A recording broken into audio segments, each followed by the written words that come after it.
Everyone, in today's video, we'll be talking about architecture portfolio. So the things I will be covering is purpose of architecture portfolio, types of portfolios, detailed contents, then design elements like font, sizes, colors, and number of pages, do's and don'ts, and I'll also be sharing some additional tips and resources from where you guys can refer for good portfolios. So the purpose of architecture portfolio is to showcase your work, to present your best work, which will be highlighting your skills and creativity. It will be the first impression that matters. So whenever you are applying for the jobs or even if in the universities for the master studies, the portfolio will be something which will be speaking for you when you are not there. So it should properly convey your story. It should tell about your design process, your thinking process, and no concept behind whatever you have designed. So it's very important to create your portfolio in a clean and a proper professional manners. So let's understand different types of architecture portfolios. So there are different types for different purposes we make our portfolios. So let's understand everything one by one. Talking about the first, which is job portfolios, which we make when we want to apply. So in this, we always have to focus on presenting the work which is relevant to the type of job you are applying. So when you want to apply for some residential work, then you have to showcase your skills that you are good in the residential part. You know how it works, what are the rules and regulations. So whichever type of firm you are applying, if it works for commercial buildings and you want to apply over there, then try to show your skills that you are good in the commercial part as well. So you have to make your portfolio according to the places you are applying, according to the role you are applying for. For example, if you are applying for parametric design or computational design position, then try to add more of the projects which peak that grasshopper, rhino, and this kind of parametric forms. So tip here is to highlight your technical skills more. So in job portfolios, you have to highlight your skills like the working drawings, more of your construction drawings, your CAD, Rhino models, your site relevant projects. So because we will be working on the practical parts, right? Whenever you apply for the job, you will be working in the practical field. So they should know that you have an idea how the site work. You know how to document the construction part. You know how to label each and everything, how the submission drawings work, how the construction drawings work.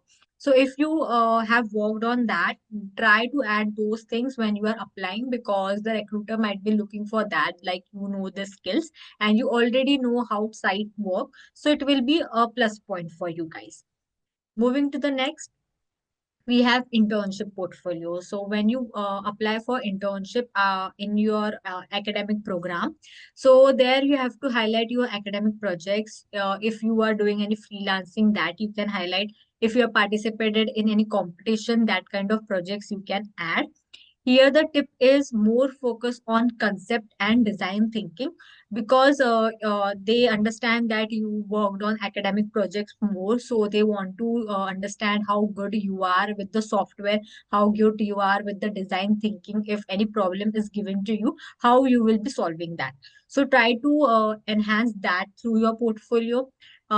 Show the teamwork, like if you have worked any particular group project, try to add that as well to show your leadership quality, that you know how the team works, you know how to work in a team as well. So highlight this kind of things more. And again, in the internship portfolio, you have to highlight your working drawings, your construction drawings, because again, you will be working directly on no direct projects which are related to field work. So here also the working drawings and the construction drawings will matter. So if you have an idea of that, you can add that as well. Moving to the next type of portfolios are academic portfolios. So whenever you are applying for masters and the higher studies, this kind of portfolios come in the picture, where you will be highlighting more of your conceptual and theoretical work. So if you're directly applying from your bachelor's, then at that time you have to highlight your academic work, any competition or freelance work. If you are applying after 1 or 2 years of experience, then you have to do the combination of both the things, your academic work as well as your industry related work which you did in the experience of 2 years. that you have to highlight. So as this is the academic portfolio here, what they would be looking is that how good you are with your sketching, how good you are with your concept, how good you are with your design thinking, rather than the practical knowledge of working drawings and all. Because you're again going into learning phase, you're again going into institute. So there they want to see your overall skills, how good you are with the concepts and everything. So try to highlight that as well. If you have any particular achievement, like if you have written any research paper which is related to architecture, you can add that as well.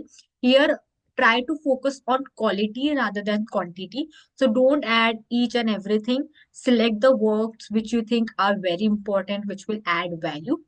Those projects only you have to demonstrate in your academic portfolio. Then one more thing you have to keep in mind in this is to show your other curriculum activities as well. So if you are good with photography, if you are good with sketching, then try to add these skills as well in the miscellaneous part of the page, so that it gives a overview that you are just not good with the architecture part, but you have other hobbies and other skills as well. So the hobby part will not work for internship, and the job portfolio means it will not add that much value. But in the academic portfolio, it will add a value, because again, they will be looking at the whole picture, like how you are as a person, and what involvement you have, and how active you are overall. So in the academic portfolio, the other curriculum activities page will also matter.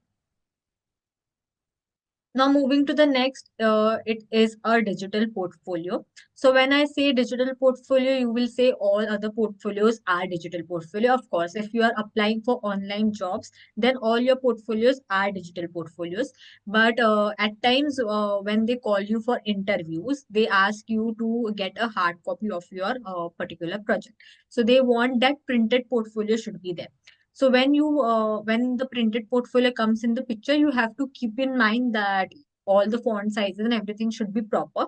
But in the digital portfolio, you can add like videos, animation, virtual tours as well, because you can add the clickable links. They can see online, they can see on their screens directly. So there's a benefit for the digital portfolios, that you can play and add more elements in this. One thing you have to keep in mind, that whenever you are sending PDF of your portfolio, the size should be proper. It should not be very large. It should be under 20 to 30 MB. Then font should be simple and readable. Again, you have to see that the contrast is properly matched, and whatever things, like if you are adding your LinkedIn, if you are adding your Behance, then the link should be clickable. Even if you are adding your mail, it should be clickable, so that they can directly go and contact you. They can directly go and check your LinkedIn's. So in the digital portfolios, you have that option that you can keep the links as clickable, and they can go from there. So you can do that as well in your digital portfolio. Now moving to the next part, which is key components of architecture portfolios. So what all things are essential in architecture portfolio? Now let's see those. So the sections which you can't skip and you have to include are cover page, your resume, your content, fourth as a project introduction, then the project body, and the last come as back page, which is the conclusion page. So let's understand each page very much in detail with examples. So talking about the first page, which is a cover page, it will be the first impression whosoever is looking at your portfolio. So you have to set a tone of your portfolio through your cover page. So what all things you have to include in that is your name, your professional titles, like it is for internship or it's for job. So you can add architecture portfolio, you can add interior portfolio, whatever you are applying for, that you can do. A professional image, so it can be a render, or it can be like any kind of vector or style which reflects you. So always see like what anything you add in your cover page should reflect your style of design. It should reflect your style of creativity. Then you have to use a clean and simple layout. It should not be very cluttered. It should be very simple with one image, your name, and the title. That's it. You can also mention the year of the work. So the tip is to keep it minimal on the cover page and don't crowd it with the details. So let's see a few examples. So these are the examples of vertical portfolios, which we called as portrait portfolios. So here you can see it's just the title, their name. At the right side, it mentioned that academic and computational work. And there is a black and white render, might be their style of rendering, where they want to expose the things like interior things, small creature is the 3D render kind of thing. So that kind is, telling his vibe of work. Whereas in the middle one, you can see portfolio is written, and at the top there is a render with black and white, but there is a color pop. So this color might be used throughout to your project. Like the color which you're using in your cover will be throughout, like the color set of the tone will be throughout in your portfolio as well. Then just the name, selected work, and the year is also properly mentioned. Whereas in the right, you can see it's a black and white portfolio. They have added one big render, and at the top just written architecture portfolio. But adding the name is important in your cover image. So if you are going for landscape orientation, then again, the composition is still same. The elements which we have to add are still same. So here they have added just a render and given a pop of color, which is orange, which they will be using throughout their portfolio. Added the name and the year, which they have selected the work. Here also they have added the portfolio name and selected work year. So it's easy for anyone to scan and check. Then again, it's a render and the name. So it's not compulsory that you have to add render itself. You can add this kind of illustrations, vectors. You just add a blank color screen and then write portfolio. That is also fine. And just select whichever style is good to go, but just keep it very clean and very less elements on that. Here, if you see, it's a black portfolio. Again, the render is speaking for it. Simple portfolio name and written of the like Bachelor's of Art in Architecture. So they have written that. So, but it's very key.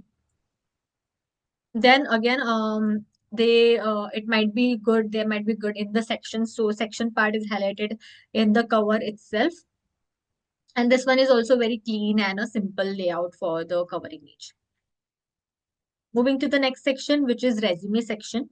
So resume is basically the snapshot of your qualifications. So in a portfolio, we also add a resume and we also create one different resume, which we like send when we are applying. So that resume will be more of professional resume where you will be keeping in the mind about ATS and everything so that it gets passed to that ATS system. So that all things you have to keep in mind in your professional resume, which you will be applying. But this resume, which you add in your portfolio, can be little bit more creative, and you can use colors and you can use little bit of icons here and there, so that the vibe of your overall portfolio matches with the resume as well. So in the portfolio, you can be little bit creative with your resumes, but the one you are applying should be very professional. So the same elements we have to include in the resume is your education background, your work experience, your skills, which are software, technical, and the soft skills, then awards and recognitions. So tip here is keep it concise, keep it at one page, and focus on design related skills here. So let's see few examples. Again, adding image is optional. So you can see the layout is quite clean. A little bit of elements like icons and all can be added for this particular resume portfolio, like portfolio resume.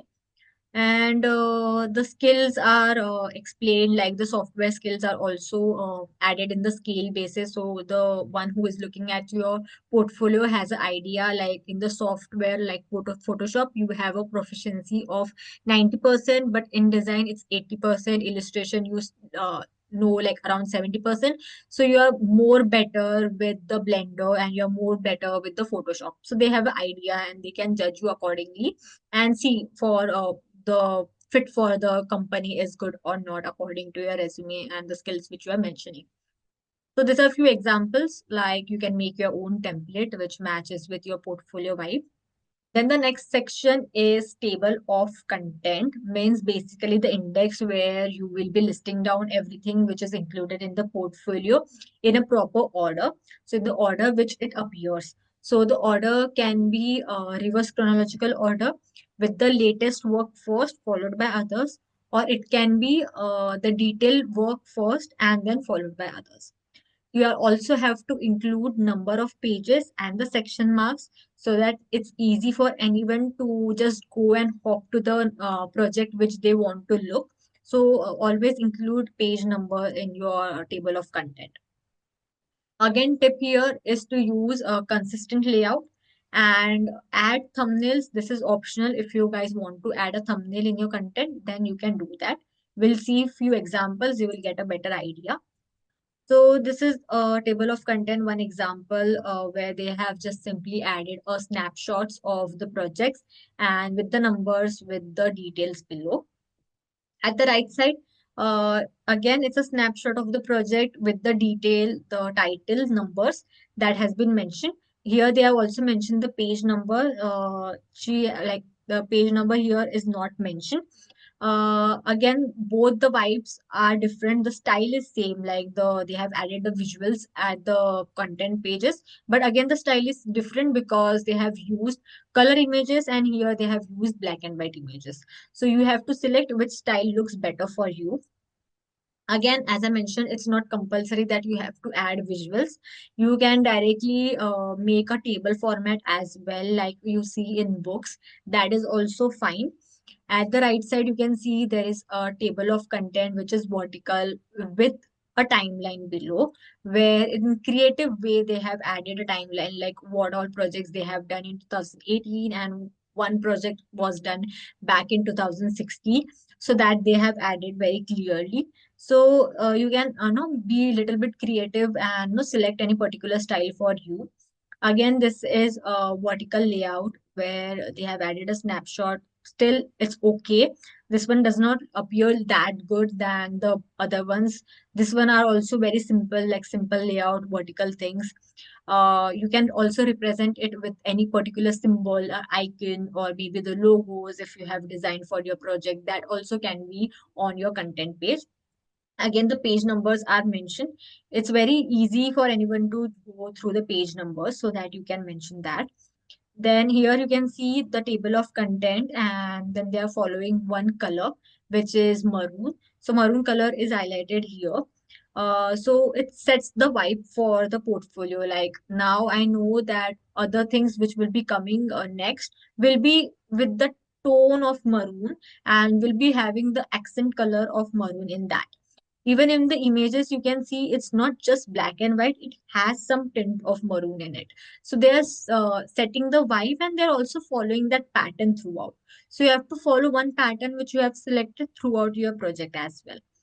At the right side, you can see it's simple text, but the style of arrangement is quite different. They have added the titles, they have added the description as well with the numbers below.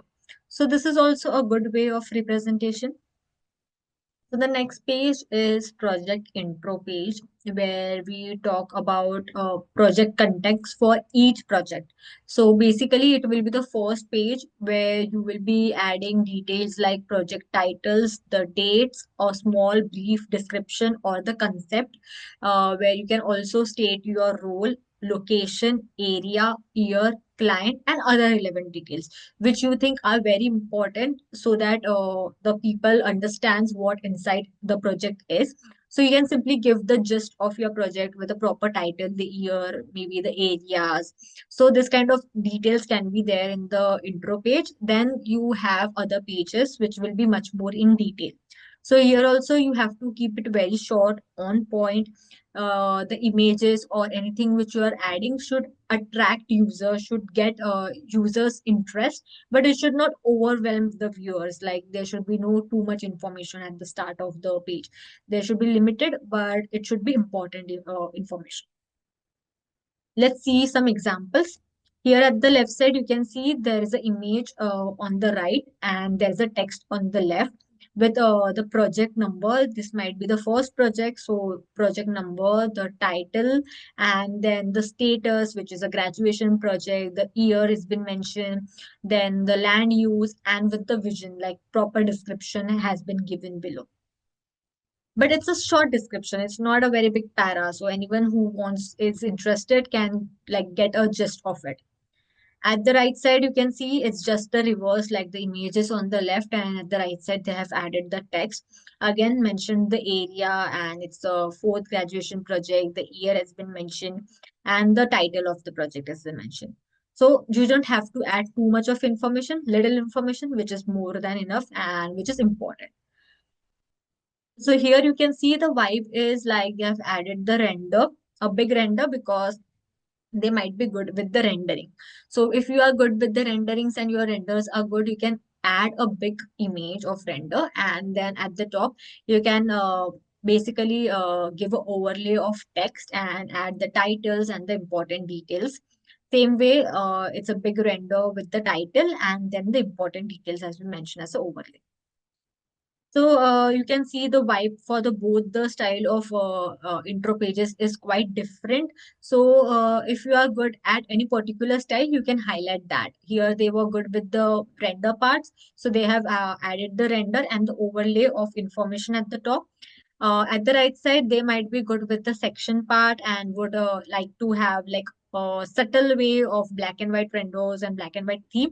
So then they have added the section in the black and white, and the other information are added here.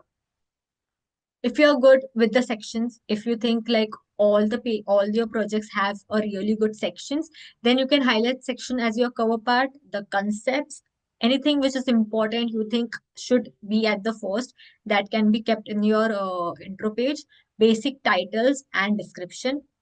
At the right side also you can see there is a big image with the proper text, titles, and what all things like location and everything is given. So here also you can see the style is quite different. It looks like a magazine print and does not look like a portfolio, so it attracts everyone. One thing you have to keep in mind whenever you're designing intro, that any style you select, that should be same for every project you add. So if you are selecting this particular style, then this particular style of intro page should be similar to all the projects which you are adding. So all the projects should have same style of intro page. The title will change, the image will change, the content will change, but the layout will remain same. Okay. Moving to the next is project body, where you will be explaining your projects, where you will be adding detailed drawings, your photography, your renders, your design projects, challenges and solutions, where you want to highlight your technical skills like materials and everything. So everything which you did in your projects that you will be showcasing in your project body.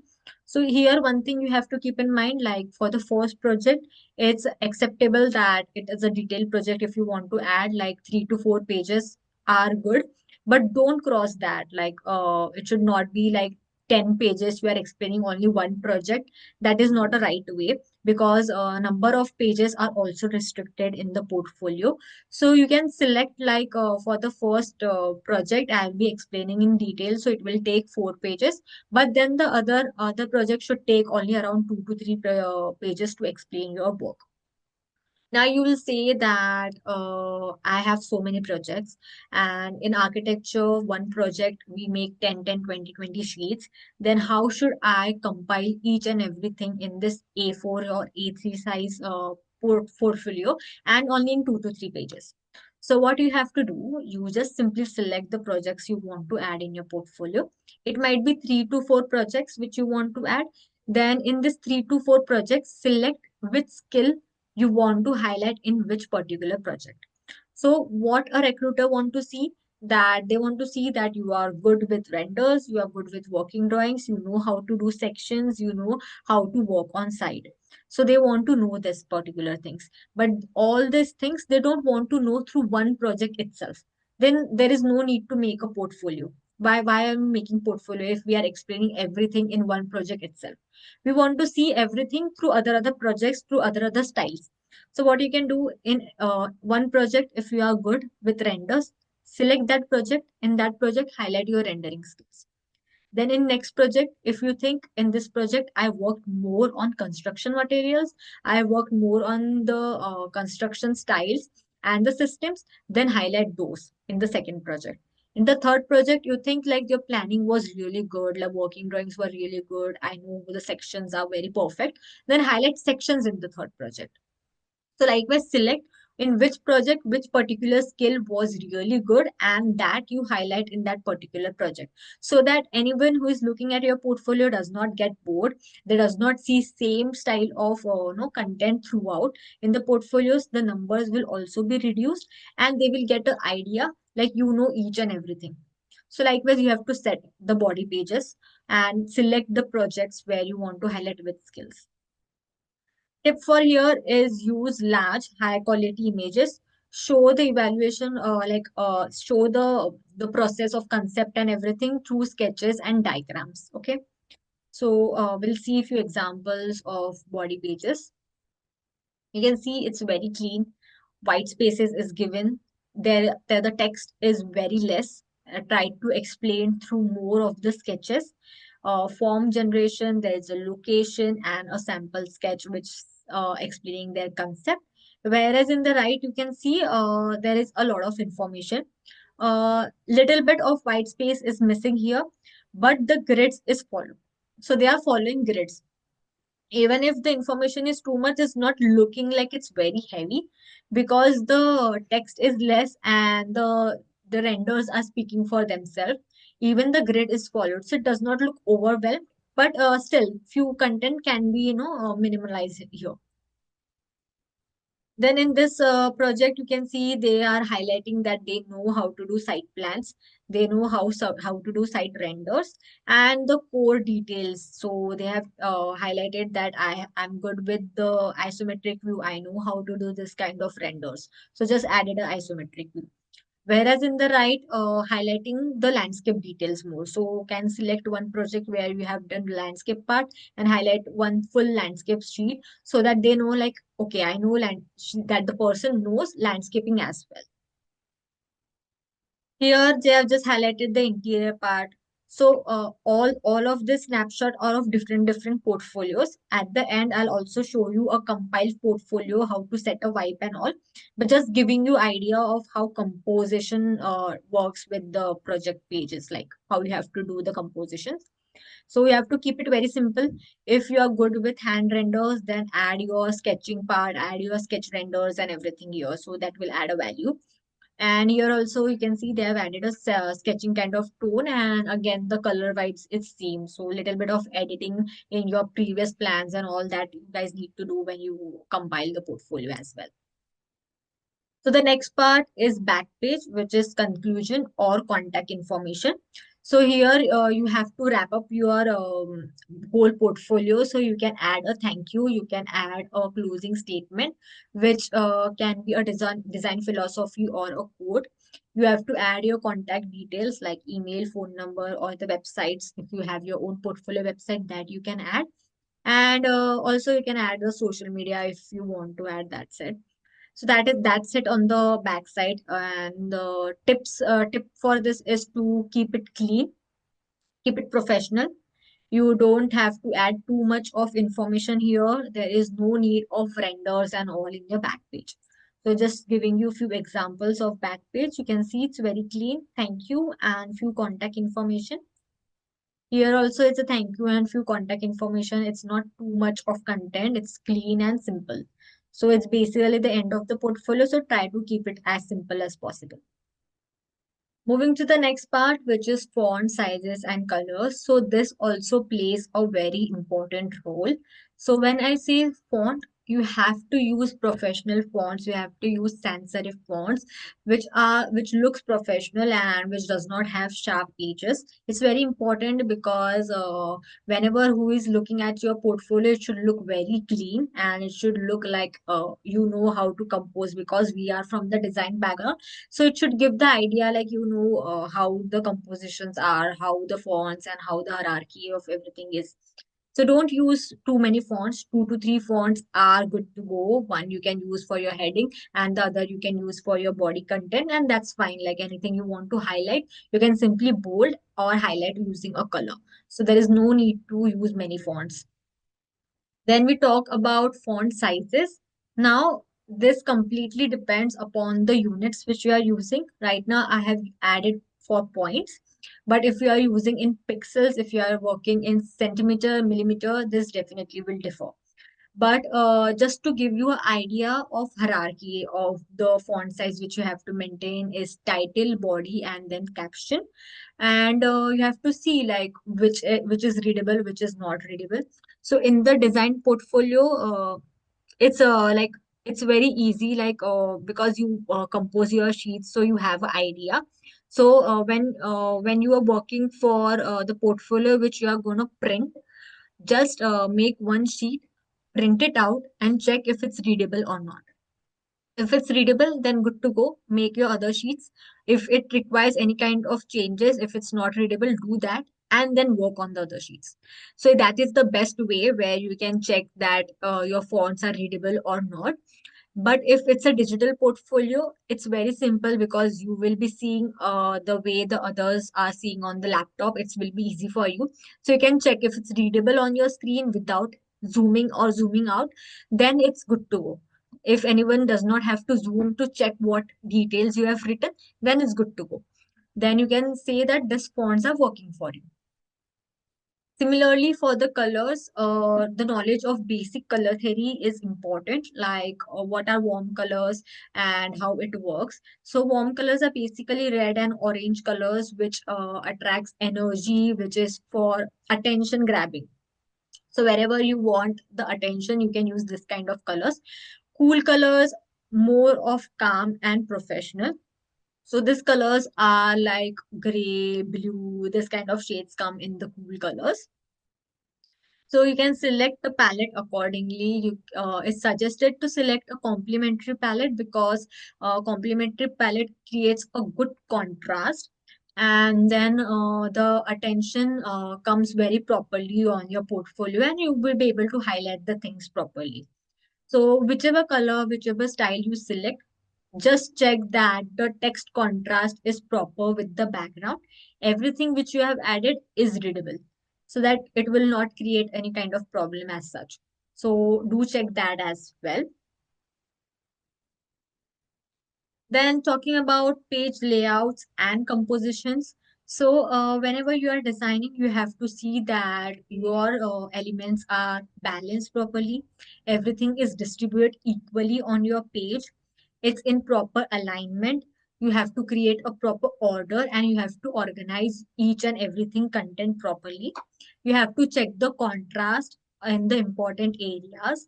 Follow the grids, follow the proper margins, check the alignments and add contents.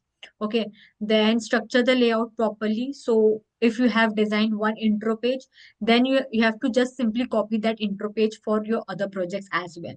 If you make one project properly with proper layout and grid, for other projects you have to simply replace the images and the text and you can follow the same pattern as such. Also, keep in mind about the white space. The white space should be proper. You should maintain the proper spacing between the elements, and whatever you add should be readable. Again, as I mentioned, guide the reader's eye. So, what does this mean? Through your portfolio, through your renders, you can guide from where you want user to read your portfolio. If you want their attention should be in center, you can add a big render in the center and their attention will go there directly and then you can guide them around it.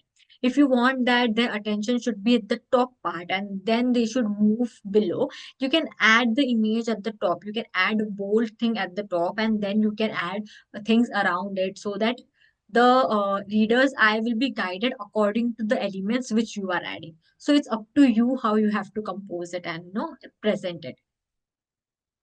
So this is just an example, like whenever you are working, do add essay margins and grids so that everything is properly aligned and maintained. You can see here also if they're adding the content, the space between two elements is similar to the space between the two elements which are added below. Even this margin and this margin is same. So everything which they have added is quite same. So it does not break the hierarchy overall, and it gives the consistency. So likewise, you also have to make the grids and work along with the same patterns. Now, ideal page count for architecture portfolio. So, different portfolios, there are different recommendations of the pages. When we say about job portfolio, 10 to 25 pages are enough, where you will be showcasing 3 to 5 year key projects. Because whenever you're applying, they have like tens of more portfolios which they have to go through. So, they will not spend a lot of time in your portfolio. They will be basically scanning it, and if it's very lengthy, it's very difficult for them also to go to the end page and check. So they will be basically going through it and checking your skills which you are good with and which you are not. So that's why you have to keep it very clean and very consistent throughout, and then you have to make your portfolio accordingly. So it's recommended to keep it around 25 pages. It's good to go. In the internship portfolio, again 10 to 20 pages, where you will be highlighting your academic work and focusing more on the concepts and the sketches and the software part.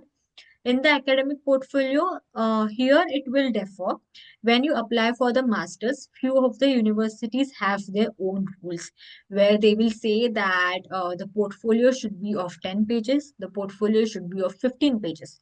So whenever you are applying, mostly you have to check that what kind of portfolio they want. They also mention the size of portfolio which they are looking for. So, some of the universities will also give you the templates that you have to follow this template and then compose. So, whenever you're applying, do check like what are their rules and regulations, if they have mentioned any or not. If they have not mentioned, then the recommended pages size is 10 to 35 pages, because you have to little bit detail out your projects. You have to explain other curriculum activities as well here. So, you have to add miscellaneous pages and explain more of the conceptual parts. So in this academic projects, you can keep this range in the mind, and you can check the websites where you are applying, like if they have mentioned any particular rules or not. Now section is do's and don'ts. So let's first talk about do's. You have to be consistent with layouts and formatting, as I was mentioning before.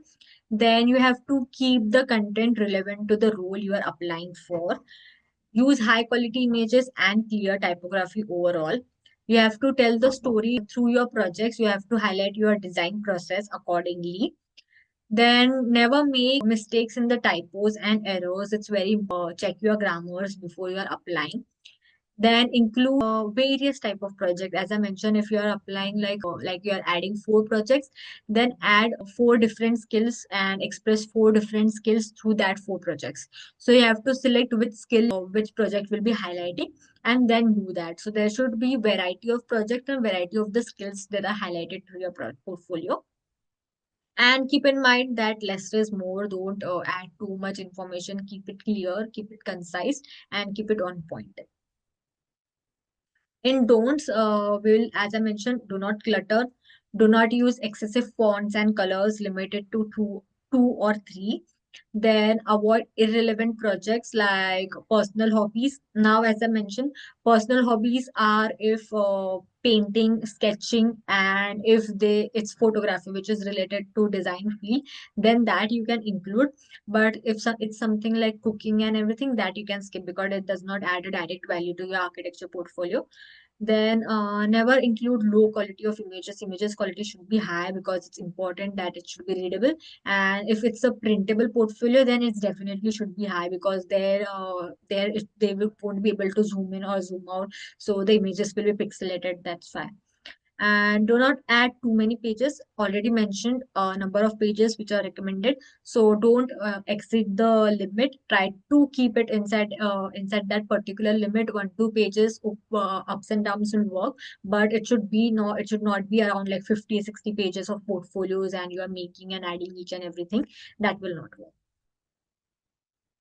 Now, if we're talking about the layouts and design softwares which you guys can refer for, like if you're making the portfolio from scratch, you can go for Photoshop and Illustrator. You can also use Adobe InDesign. It gives a very nice layouting format, where you simply have to add your images and you have to compile it. or else you can work with Canva. So Canva is a very easy tool, more easier than Photoshop and InDesign. Here you have to simply simply go and add your text and images. They also have inbuilt templates which you can use.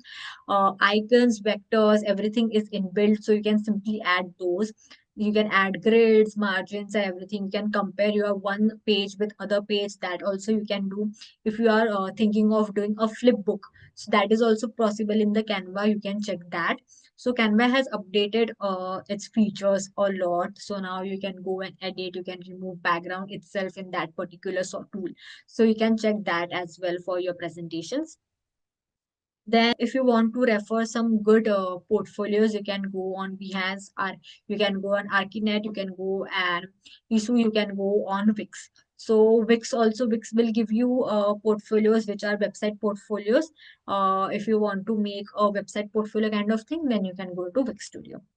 So now we'll see few examples of portfolio. I'll just share few of the portfolios from Behance and some other platforms where I'll just show you how the structure is and how you have to maintain the consistency throughout.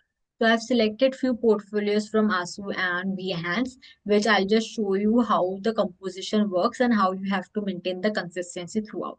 So this is one portfolio. This is the intro page. It's simply started with the name and few images, and the selected work and the year has been mentioned. Next page is a resume. You can see the resume is very clean and very professional. The things are added one after the other properly. The work experience, education, skills, interest, and other things, they have been arranged, but again, it's professionally arranged. Going to the next page, they have just added some letter of recommendation. This is not actually compulsory. Then this is a table of content added with a snapshot, and the text like the titles and the other little bit details has been added below. Also mention the page numbers. The page number is important. They can directly go to this particular, navigate it to this particular page. So if I click on this, I just directly go to page number 30. So links are been added to this as well. Then this is the intro page, project intro page, which is setting the vibe. Like a complete render has been added with the overlay of the details which are important at the first glance. So that has been added properly. So if you see now, this particular pattern will be followed overall. So let's see that. Now this is the first page where they have explained the plan and a few more details. So you can see that text is very less and the images are speaking for you, like all the renders which are adding, they are speaking, they are telling the process. So you don't have to add a lot of text, but your renders and the plan should speak for them. You can see the composition. This is the part two. Style is same, added a one big render to show the rendering skills. Then the plans are added. So definitely this is the first project. The first project will be in detail. All the plans and the sections are added properly. Other projects, then it will be less information. So you can see the vibe is quite similar, like it's a complete image, and again the text is overlaid. The same style of index, the one which was created before intro page, the same intro page style has been followed here as well. You can see nothing looks very cluttered. Every information is added and has a breathing space. Everything is in the same vibe, same style. Then this is the project 3 again. Intro page style is same, a big render with an overlay. So here you can see little bit of readability is less. So you can see likewise here, if the text would have been black, then the readability would be much better than the white one. So you have to check this as well when you are designing your own portfolio. Then the other contents are added again in the same format, a big render, and then there are other images as well. But one thing which I liked is this dots at the left on every intro page. If you see, there were a few dots which navigates that you are at the fourth projects. There are two more to go in your portfolio. So this style also looks very interesting. The small details add value in your portfolio. Again, the style is same, a big render and the text. So this is one way of representation. Let's see another portfolios. So all of this are vertical portfolios. So let's see how the portrait portfolios are composed. So this is one cover page. This also looks very interesting.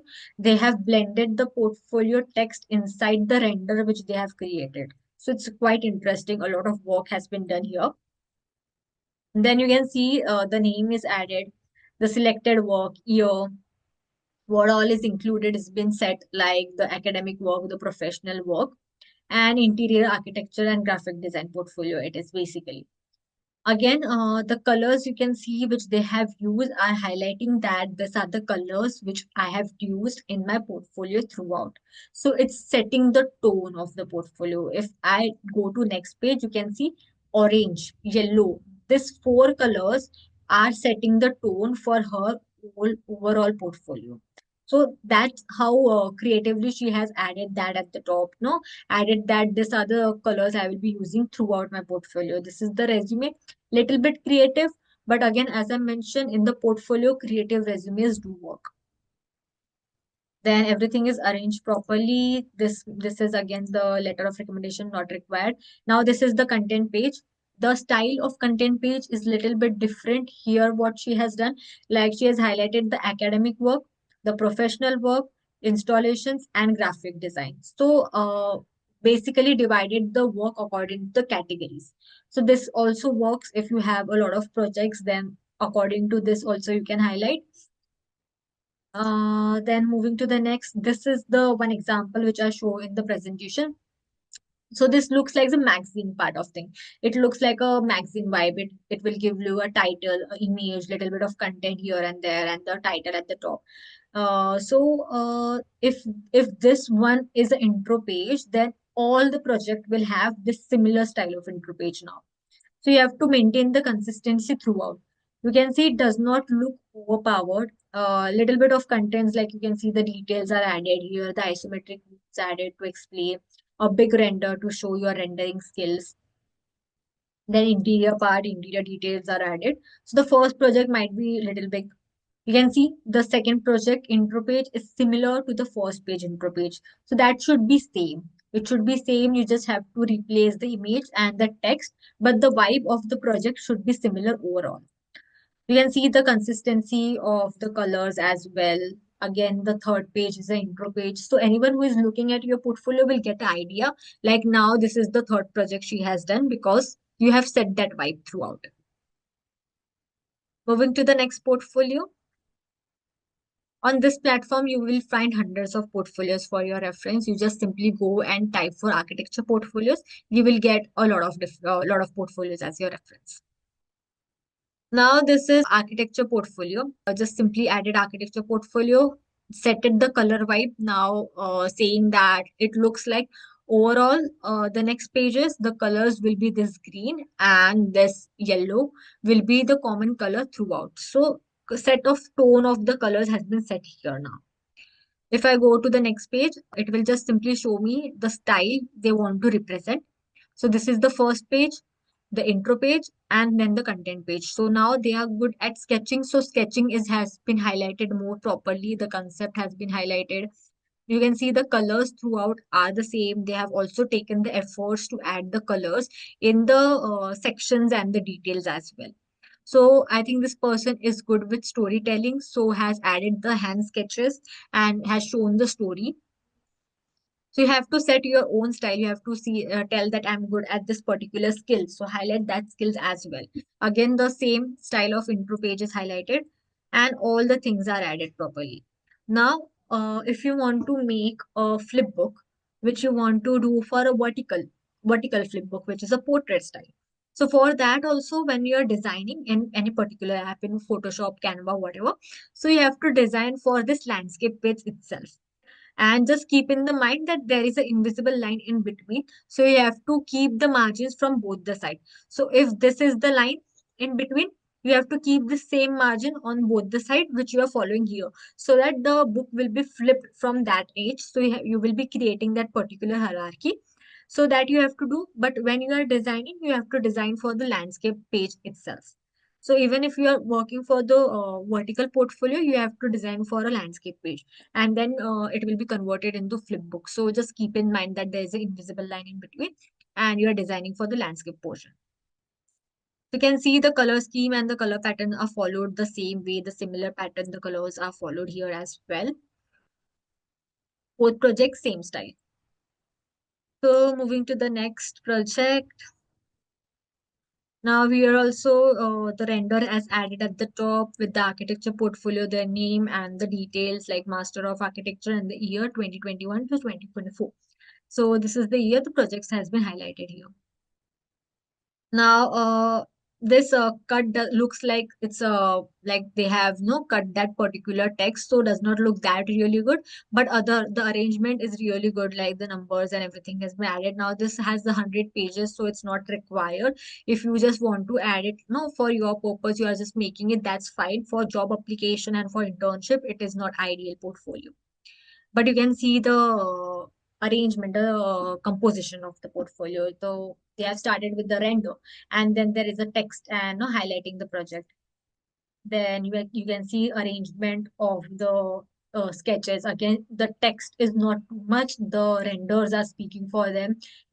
Shown the storyline through sketches, through the renders. So it should not be like you are adding too much of the text. All everything should be like done by your sketches and your projects and your work.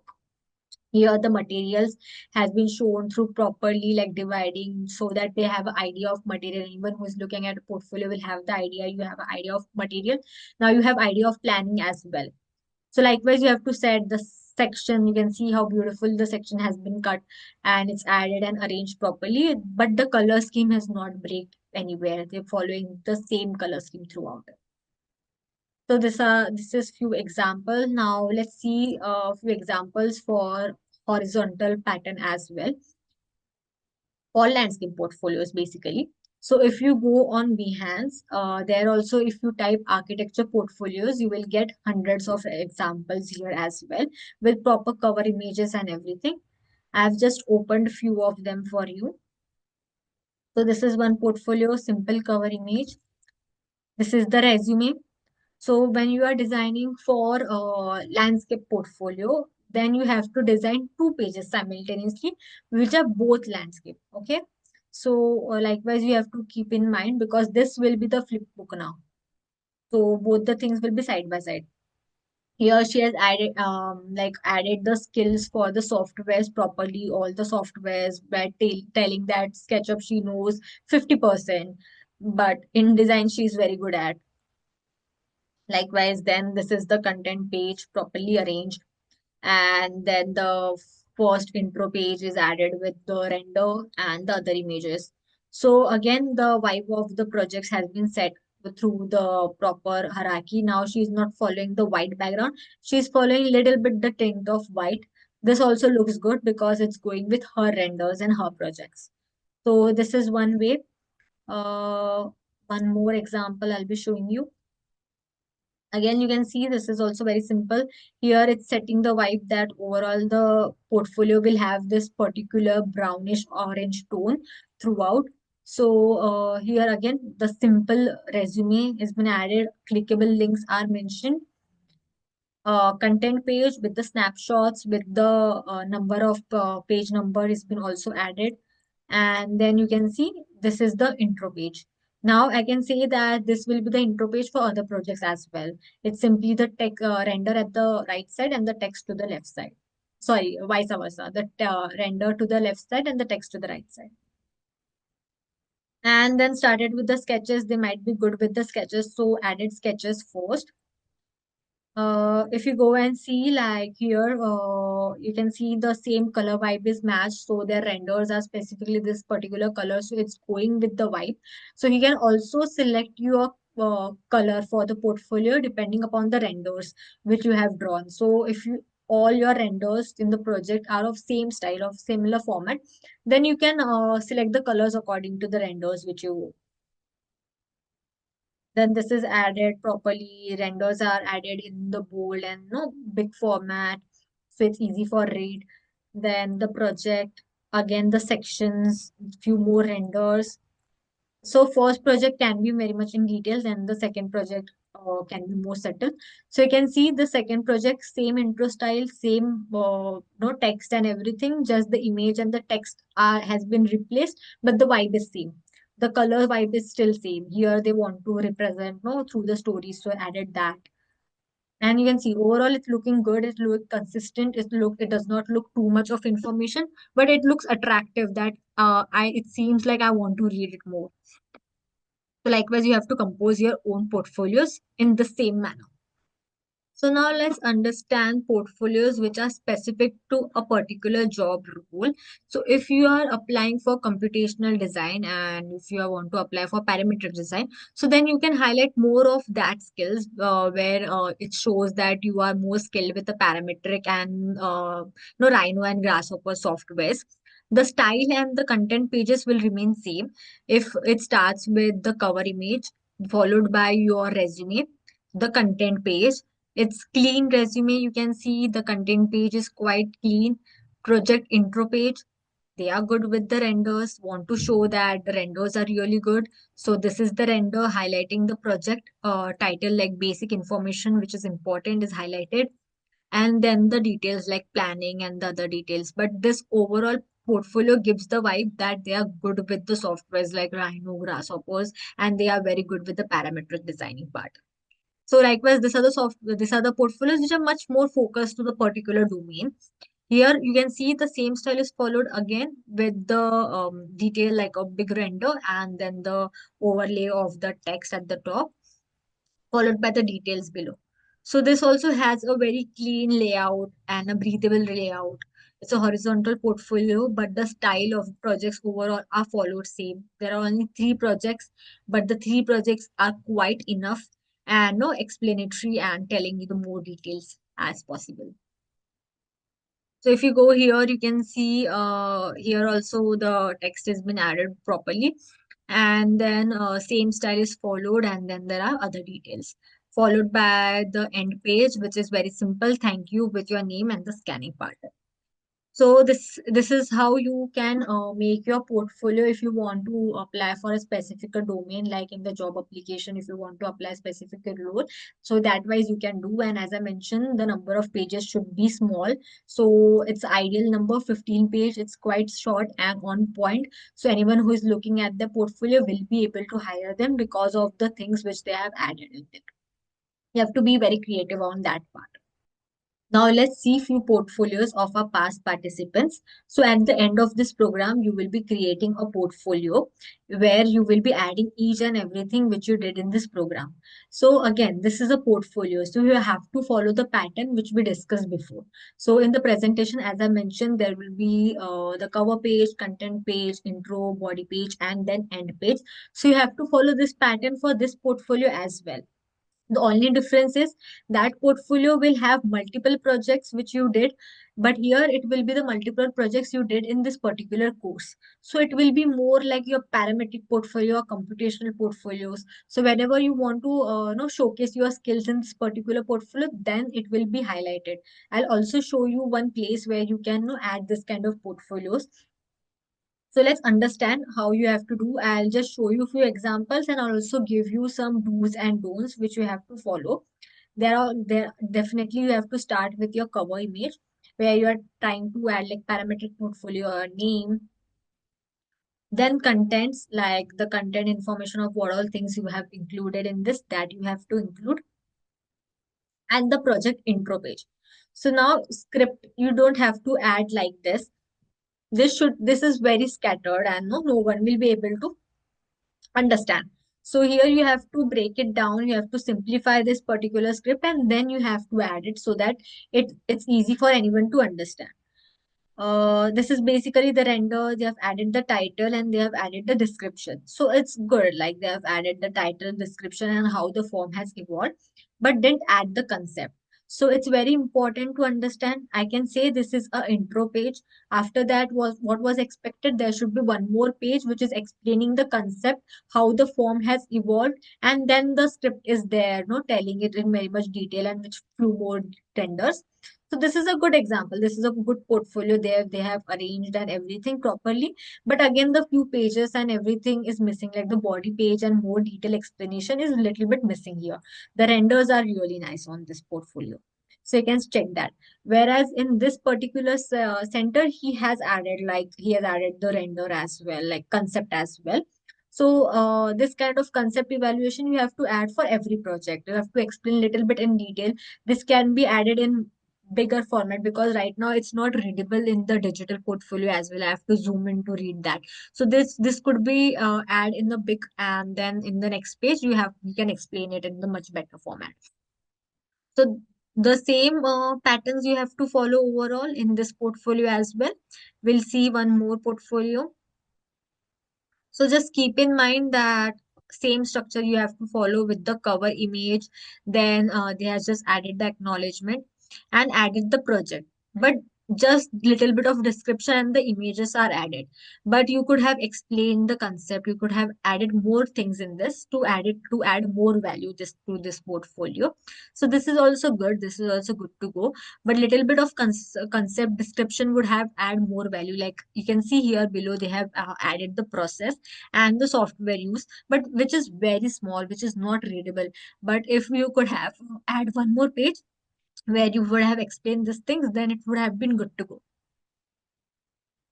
So here they have added that all the projects are added likewise, but again the content page was missing. So if they would have added a content page at the start with the numbers of the pages, it would be easy for anyone if they want to go and check this particular project. They would have landed here. So it's easy for that as well. And added the video and everything so that you can work on. Let's move to the next example. So in this example, again, the cover page could have been much better, but they have added the content and tried to explain through concept. So here the concept is much more readable, added with the hand drawings and shown how the bench has been evolved and everything with the renders. And then next project again they have added other things like no details and everything, but this could have been much more better. The script here is betterly arranged, like it's not too much like everything is mixed together. It's still clean and clear for anyone to understand. So if you are adding the script, it should be like this, so it's easy for anyone to understand and they will be able to read it properly. So this is the way they have tried and explained the concept, which looks good, but could have added more things, no, to make it more detailed. They have added the tools which they have used and everything, but little bit of composition is missing. It looks like everything is added together. So you could have composed it in much better way. Just because we are from like background of architecture, so we know how to compose our sheets because we already have done in the 5 years of our academic work. We know how to do the compositions as well. So if you do a proper portfolio after this program as well, you can directly share these portfolios with the recruiters, showing that your parametric skills are good in this particular thing. So it will add a value itself. So again, in this project, I'll just show you at the end, the concept is properly arranged and properly explained. So you can see here, they started with the sketches and it's very nicely explained till the top. The form evaluation and everything is properly explained. So you have to also do this kind of things which will add value.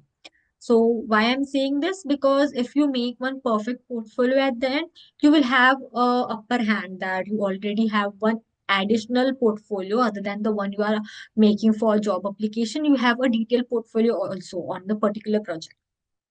So that will make that will add a value.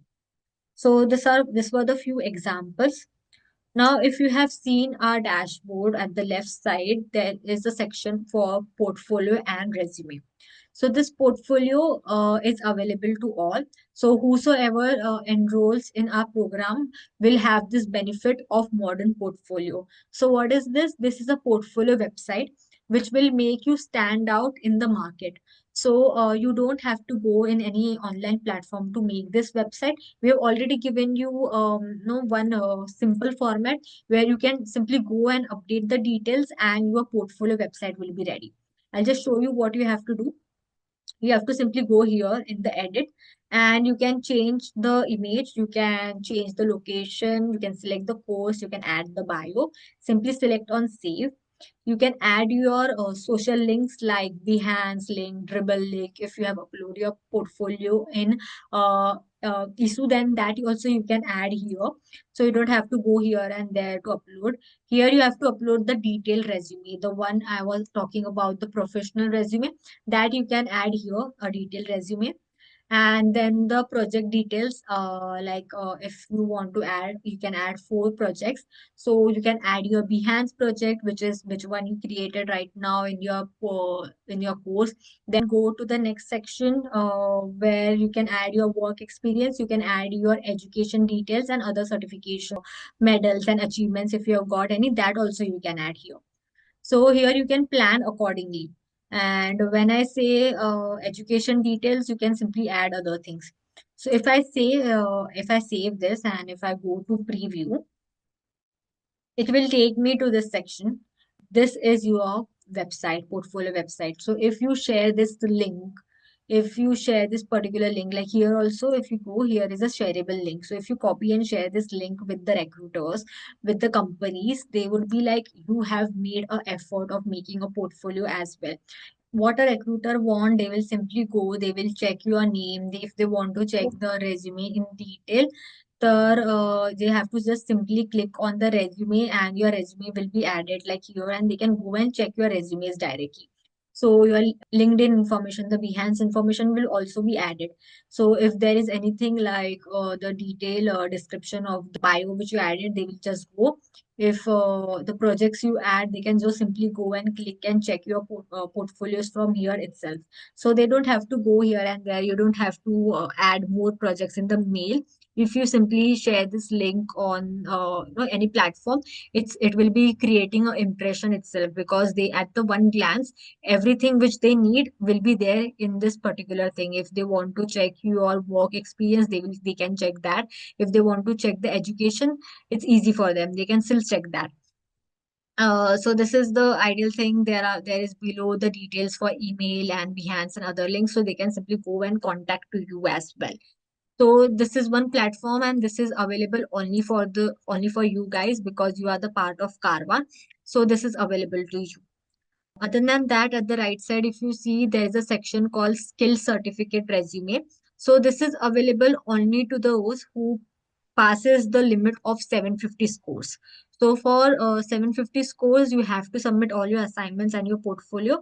Once you cross that, this portion will also be available to you, where you can make your resume directly on this particular platforms, and you will have skill which says verified from Carvaan, which will add a value again in your resume, so that you have something like so you can tell that someone that you have recommendations, that these are my technical skills and I'm good at this particular thing. So again, this is going to add a value in your resume itself.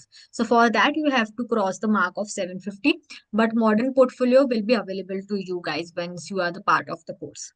Now, one more thing which I want to share is, at the left side, there is a section called resources. So if you go to the resources, I'll just show you from the start. Basically, if you go to the resources, there is a section called architecture. If you go here, there are many resources for you guys. Just go to portfolio, job and resume part, where you will get some templates for resume and everything. And then you also get the references portfolio. So here there are plenty of templates for you guys. It shows premium, but as you are the part of the course, you will get all of these templates for free.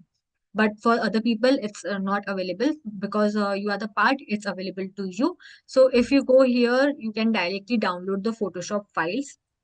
I'll just show you how it looks. So there are different kind of template.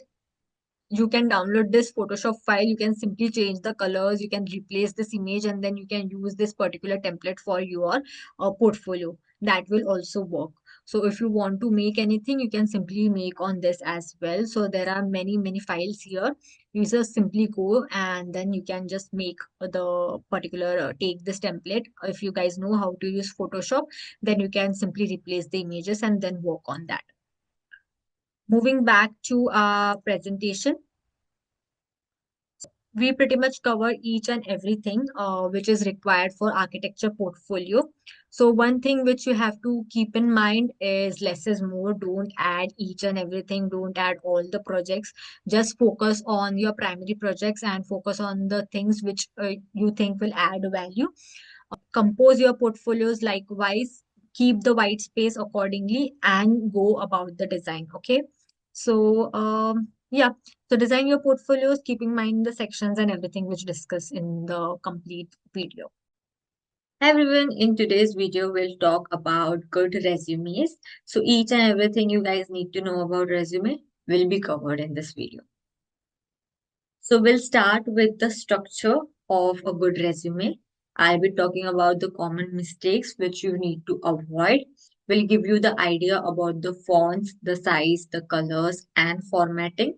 We'll explore a few tips on the freshers and experienced professionals. So how the resume will differ if you are a fresher or if you are an expert, like if you have experience. So there are a few sections which you need to keep in mind in both the case. Then we'll just talk about the cover letters, how we have to make a cover letter and what are the importance of cover letters. So let's get quickly started. Okay, so why a good resume matter? Definitely to create a good impression. It will showcase your skills, expertise, and potentials.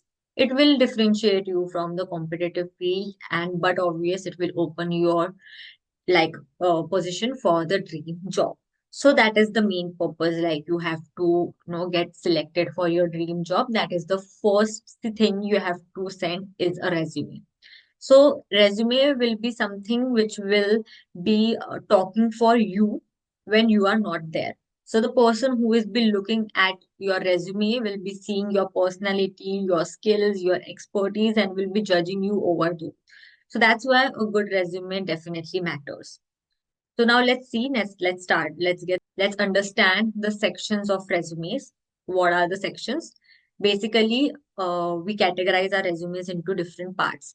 So there are majorly 9 to 8 parts. Like the one first is your contact information, professional summary, then education, work experience, skills, certification and workshops, projects, and additional achievements.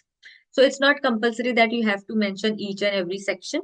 The ones which are really very important are your contact information, your education, your work experience, and the skills.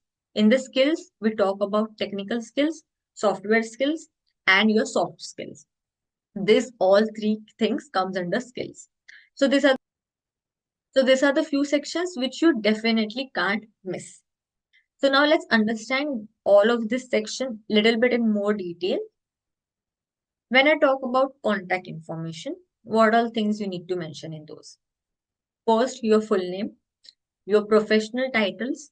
What does this mean? Like if you are applying, you are a parametric designer, if you are BIM architect, if you are computational designer, you are Vastu expert. So this all comes under professional titles that you will be mentioning. Your phone number, your professional email address, then your LinkedIn profile and your portfolio link.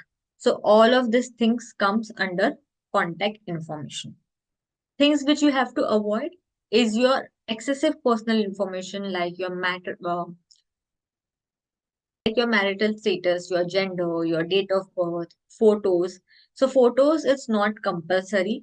If they are mentioning that you need to attach your photo in your resume, then and then you can add the photo or else you can skip that part as well. So as you know, all of these things need to be there in your contact information. Let's see an example how the hierarchy is and what all things you need to like, which is the first thing and which is the next thing after that. So start with your name, then your professional titles like architect, computational designer, and then simply say your email address, numbers, your LinkedIn profile, and your portfolio link. So again, the LinkedIn profile, if the URL is custom URL, it's much preferred than the one you directly get when you share. So there is an option on your LinkedIn where you can go and custom your URL. So you can do that and then you can paste that URL in your resume. Moving to the next section, which is professional summary. So what is the purpose of this professional summary? It's basically it will give the recruiter an overview of who you are and your expertise. So first thing, keep in mind that this summary part should not exist more than 3 to 4 lines. It should not be more than that because they definitely don't have time to read a paragraph because they have to scan hundreds of resumes. So they just simply spend few seconds on your resumes. So it should be easy for them to scan. So keep it like 2 to 3 lines, preferably. Then if you are a fresher, then you can explain in the short like the your skills and your career goals. If you are experienced, then highlight your achievements and highlight your expertise over there. The tip to write the professional resume is keep it specific and use keywords from job descriptions. So whenever you guys read the job description, use those keywords which they significantly mention and that skills you know you have. So you can mention those. Let's see an example for this. If you are a fresher, then how you can compose the words. Like I am aspiring computational designer, skilled in Grasshopper and Rhino, eager to apply parametric skill principles in dynamic architecture projects. So what they have done, like what is in this example, simply mentioned the same words, like definitely in the job support, like description, they might have mentioned like they want the skills like Grasshopper and Rhino. So it's cleanly mentioned that you have skills in Grasshopper and Rhino.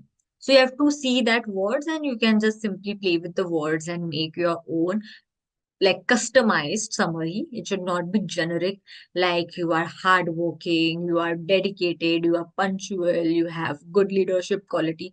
This all things are very generic and this will not make you stand out.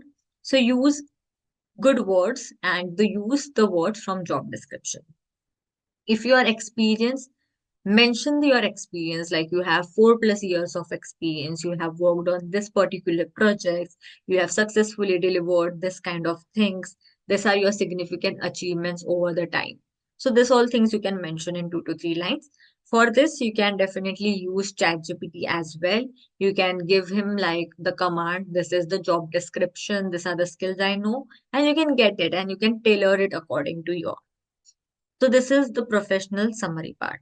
Moving to the next section. Now, next most important section is work experience. Here you have to list the positions in reverse chronological order. What does this mean? Like you have to first start with your current or your latest job and then followed by others. What all things you have to include here is job title, your company name, your location, the start and the end date. Always and always put anything you are going to add in your work experience or even in your resume in bullet points. So if you are adding any responsibilities, if you are adding any achievements which you got in that particular work which you are doing, so try to add it in the bullet points. You would use action verbs. What does this mean? Like design, manage, collaborated. So use this kind of works which will add impact, which will create an impact, and then quantify your achievements whenever possible. So let's understand how to quantify through an example. So at the right side, you can see this is a small example of the composition of the work experience, how you have to compose it in the clean manner. So starting with the designation like computational designer, the company or the firm which you are working on, the time period, it's if it's present, then mention present. And there are points which they mention like the achievements or the responsibilities which you have got like done in this particular job.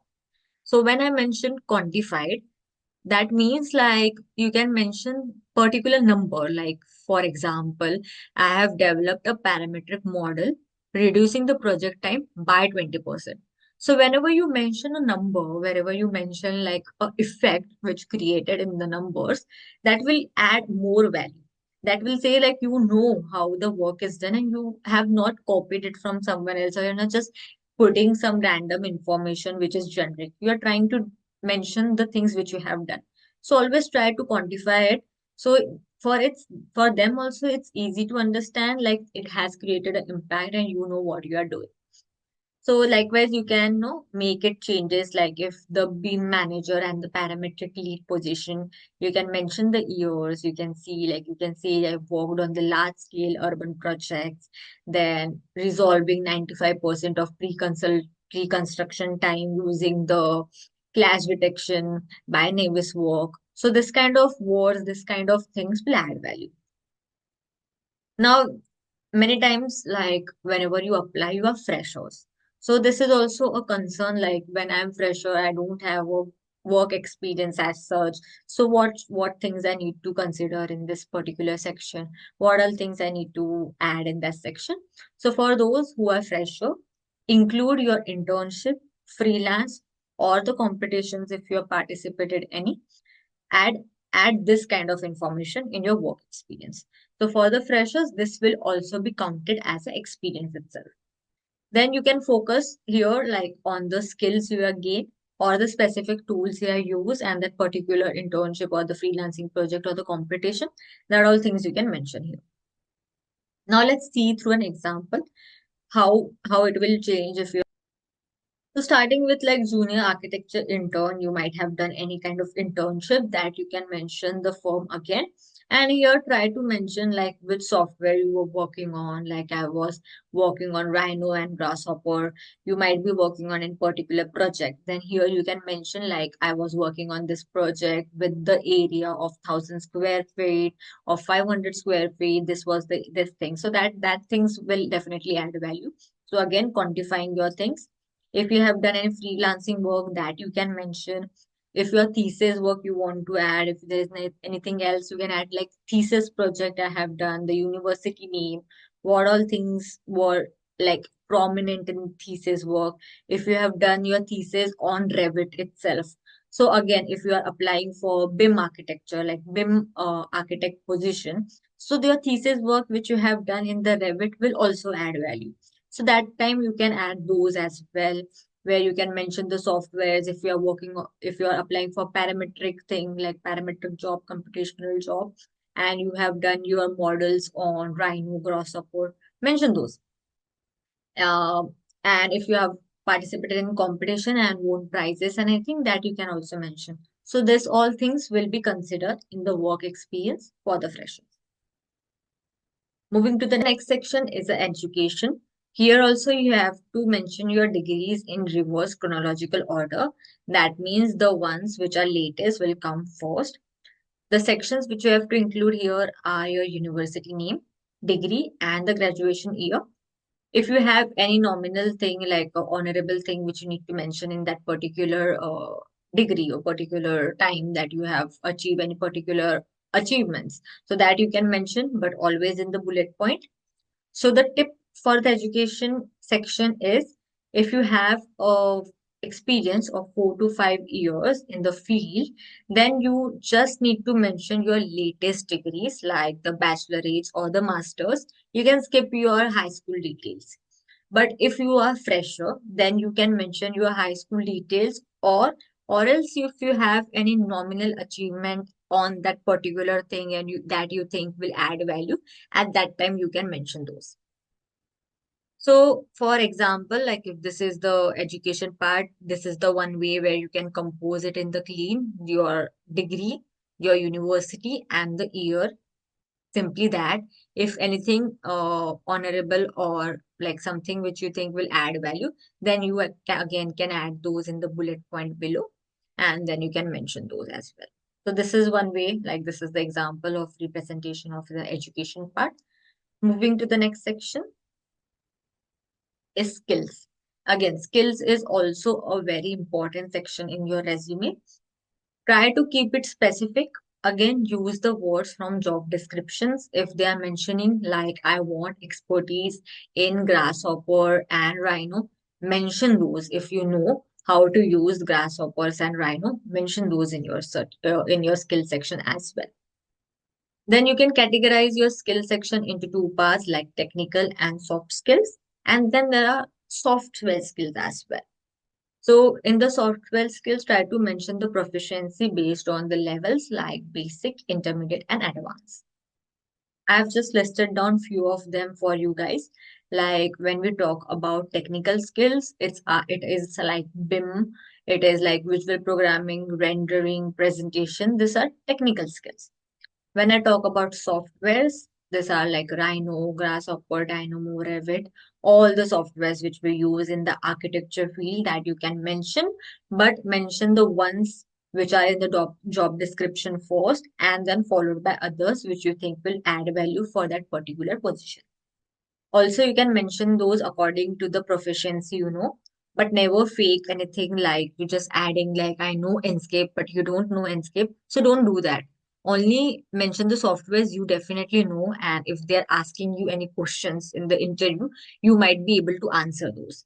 So try to mention the things which you know so that you don't have any problem and interviewing and the next.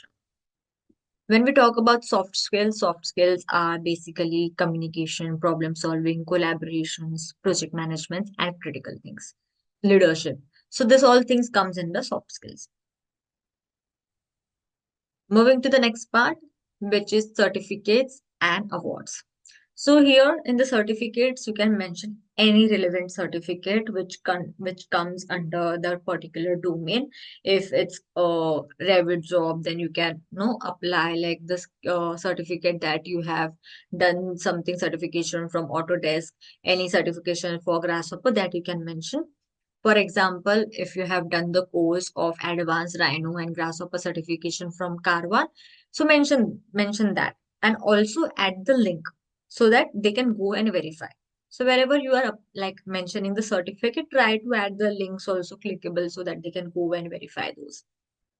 So you can add certificate. Then moving to the awards like the significant awards which you think will definitely add value that you can add, like competition which you have won, the research paper publication, or any relevant extracurriculum activities also, which you think like it's really good. I know it's relevant, so that also you can mention. Then there is another section called projects, which is definitely not a mandatory section. But if you think like there are few projects which are definitely adding a value other than the portfolio link which you're already providing, but you think that these projects are something which should be there in your resumes and you think like they have to go through it and it's a good project, adding a value, then you can simply describe your project. You can add this section with the links of that particular project. So these are all the sections which are important. I've told you which are mandatory and the ones which are optional. If you have those, then you can mention. So these were the sections. You can just note down the main titles and everything and just look into those. We'll just move to the next part now. Here we'll talk now about do's and don'ts in your resume. Talking about do's, try to keep it 1 or 2 page because it should be a small resume unless and until you don't have experience of 8+ years. Try to keep it 1 page and concise. Use action verbs as I mentioned before. Use like verbs which will add value like design, implemented, automated. Then now you have to tailor your resume according to the job application. So whenever you are applying for a job, do a little bit of changes according to the job you are applying for. If you're a fresher and you're applying for the internship, then you can use that particular template of one resume which you have created for different companies. But at times the job description change for a different company. So it's preferable if you make little bit of changes according to the job you're applying, it will add a value for in your resume. Then you have to highlight the keywords from job description, which is very important. Proofread for any typos and errors. Quantify your achievements as mentioned below. Wherever possible, try to make and talk in the numbers. Then use simple fonts like sans serif fonts, which don't have sharp tails. So like intern, Lato, which are simple in the layout. So that kind of fonts you can use. Moving to the don'ts. Don'ts here you have to avoid typos and grammar error. So that's why I mentioned always proofread. Don't do any grammar or any spelling mistakes. Then don't use unprofessional email address. So if your email address is not your name and the surname, like if it's a nickname or if it's just a number or something, then don't use it. Just make a different email address, which is your name, your surname at the rate gmail.com, which is a professional email address. Then there should be no long chunks of text. It's very difficult for a recruiter to read. Always use a bullet point. Then moving to next, like don't clutter too much information together. Try to maintain the white space. If you think like you have too much information to add, then see like which section is not very important, where I can reduce the information, how I can compose so that each and every section get a proper breathing space. So always check those. Then don't use decorative font. As I mentioned, use sans serif font. You don't use serif fonts which have curved tails. Then try to avoid too many graphics. Like no need of that. It's don't need to decorate your resume. Try to keep it professional as possible. Then avoid using unprofessional photo. As I already mentioned, when they say like when it's necessary to add a photo, at that time you can add a photo, but it's not compulsory that you have to add a photo. And if you will to add a photo, then use a professional photo. And the last thing, never lie. So in any part, in any section of your resume, never lie. Only focus on the things which you have done and which you know, even in the skills, even in the soft skills, even in the technical skills, even in the part of your work experience, always mention the ones which you have done and which you are confident on, so that anyone if ask you any questions on those, you are confident that I know how to answer and I know what is inside that particular thing. So try to add only the things which you have achieved. So never lie in your resume. Now moving to the next part, visual tips, font, size, and colors. So this part is also very important in your resumes. As I already mentioned about the fonts, let's understand more about this. So it's recommended to use sans serif fonts like Arial, which is quite easy. At the right side here, you can see few suggested fonts which you can use in your resumes. When I talk about fonts, and then you can add like 16 to 18 points for your head name, your headings 14 to 16 points, and the body 10 to 12 points. These are few standard fonts where you can little bit experiment according to when you are designing your own resume. And then again, avoid overly stylish fonts.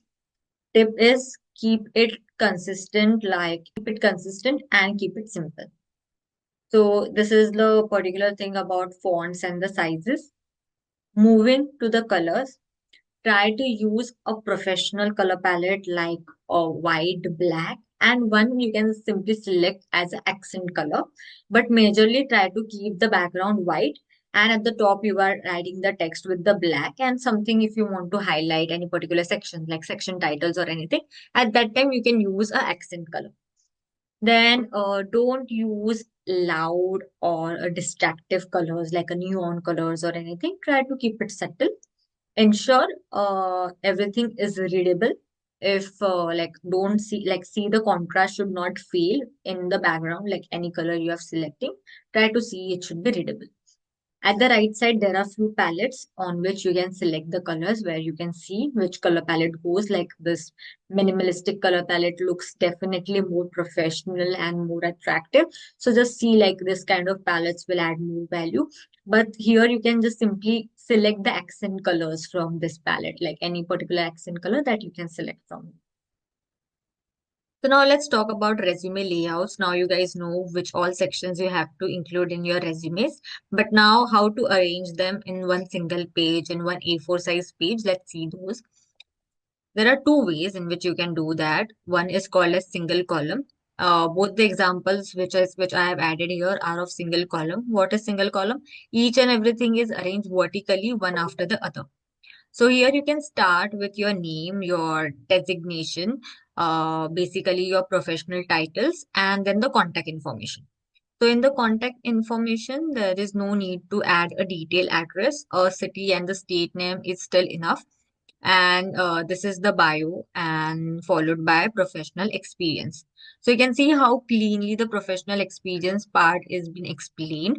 They started with the company name, their designation. Right side is the city, and then there is a date, followed by all the achievements or the tasks which they do in that particular role in the bullet points. Also, they have quantified whenever they have added the bullet points there, they have quantified, and which I mentioned before also, which is very important. Then arranged it in the proper manner, like the one which is latest is at the top, and then followed by the others. Then there is the other section for education and the additional skills. Similarly, in the right side, what they do, they just selected one accent color and then the other informations are been placed, but in the clean and the vertical format. Here, only one thing which is different is in the experience part, they started with designation and then the company name. So both the case, it's fine, but if you add your designation first and then your company name, it's much more preferred because people will be looking at which post you were and then the company which is followed below. The other way is double column, where you arrange each and everything vertically in two halves. So you divide your A4 sheet into two halves where you add both the things vertically, which is called as double column. So here also they started with the summary and education with the relevant skills, and at the right side there are professional experience. All again, each and everything is properly arranged below. They have also added the certifications because that might be one thing which might be adding value. So certification section is also added.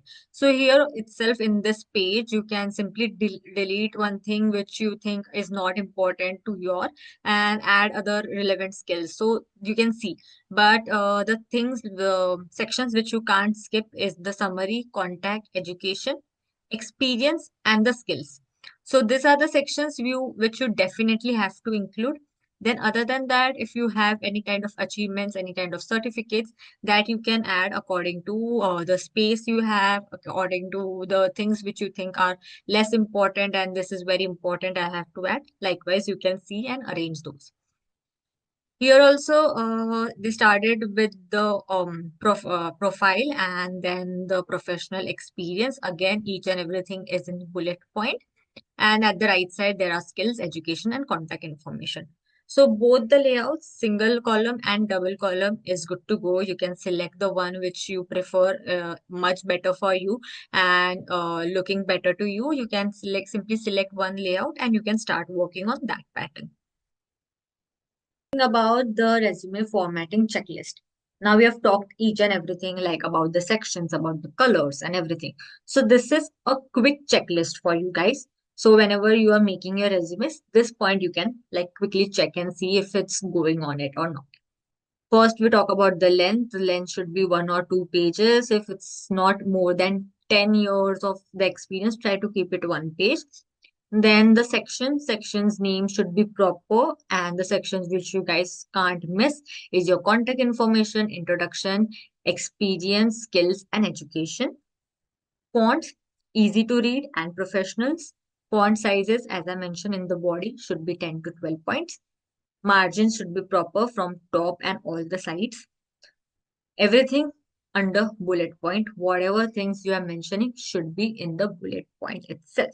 Only the introduction part can be a para, like a 2 to 3 lines that you don't need to add in the bullet points, but anything you are adding in your experience that should start with the bullet point. And then in the bullet point also try to start with the action verbs as I mentioned before. So action verbs will be adding value.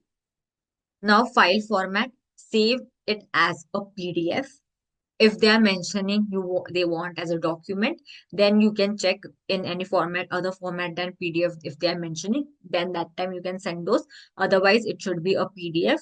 And the file name should be proper. Your name followed by resume.pdf. It should not be anything like AYZ resume.pdf or compressed resume PDF, nothing like those. Just simply rename by your name and then send it. Okay, so this is a quick resume formatting checklist for you guys. Now moving to the next part, ATS, which is Applicant Tracking System. So what is this ATS and why it's very important? Now let's try to understand that. What is ATS? ATS is a software which is used by the company to filter out the resumes and to rank them according to the formatting and keywords or the job relevant descriptions.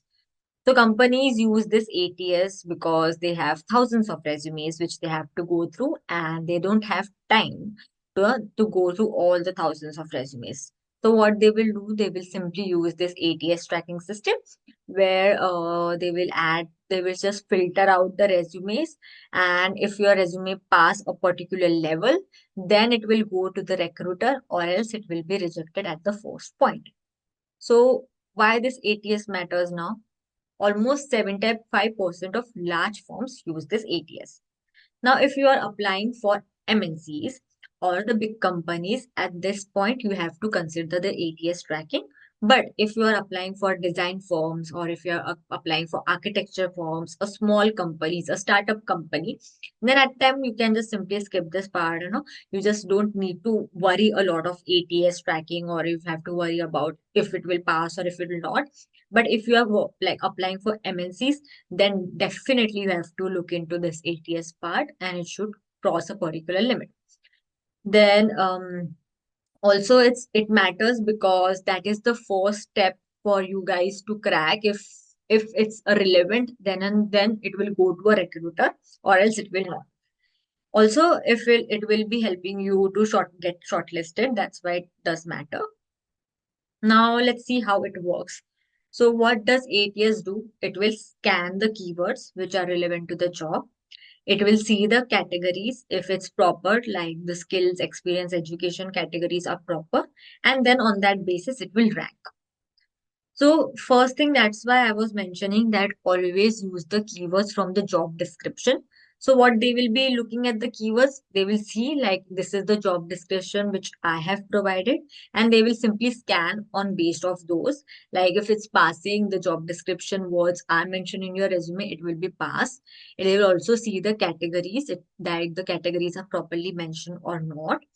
So the so the key things which you need to consider are overly complex formats you have to avoid, because most of the time the software will not be able to read your graphics or the tables. So try to keep it simple. Then use standard section titles. All the section titles which I mentioned in this video at the start are the standard names. So that you can use in your resume, but don't use something like I am great at or something other for the skills and any other section, because this is not the software will be knowing about. The software will be knowing about the titles like education, experience, then your skills, then the certificates, all of those I mentioned before. So that are the titles which are standard titles which you need to use. Then match the keywords from the job description that you have to do to get pass.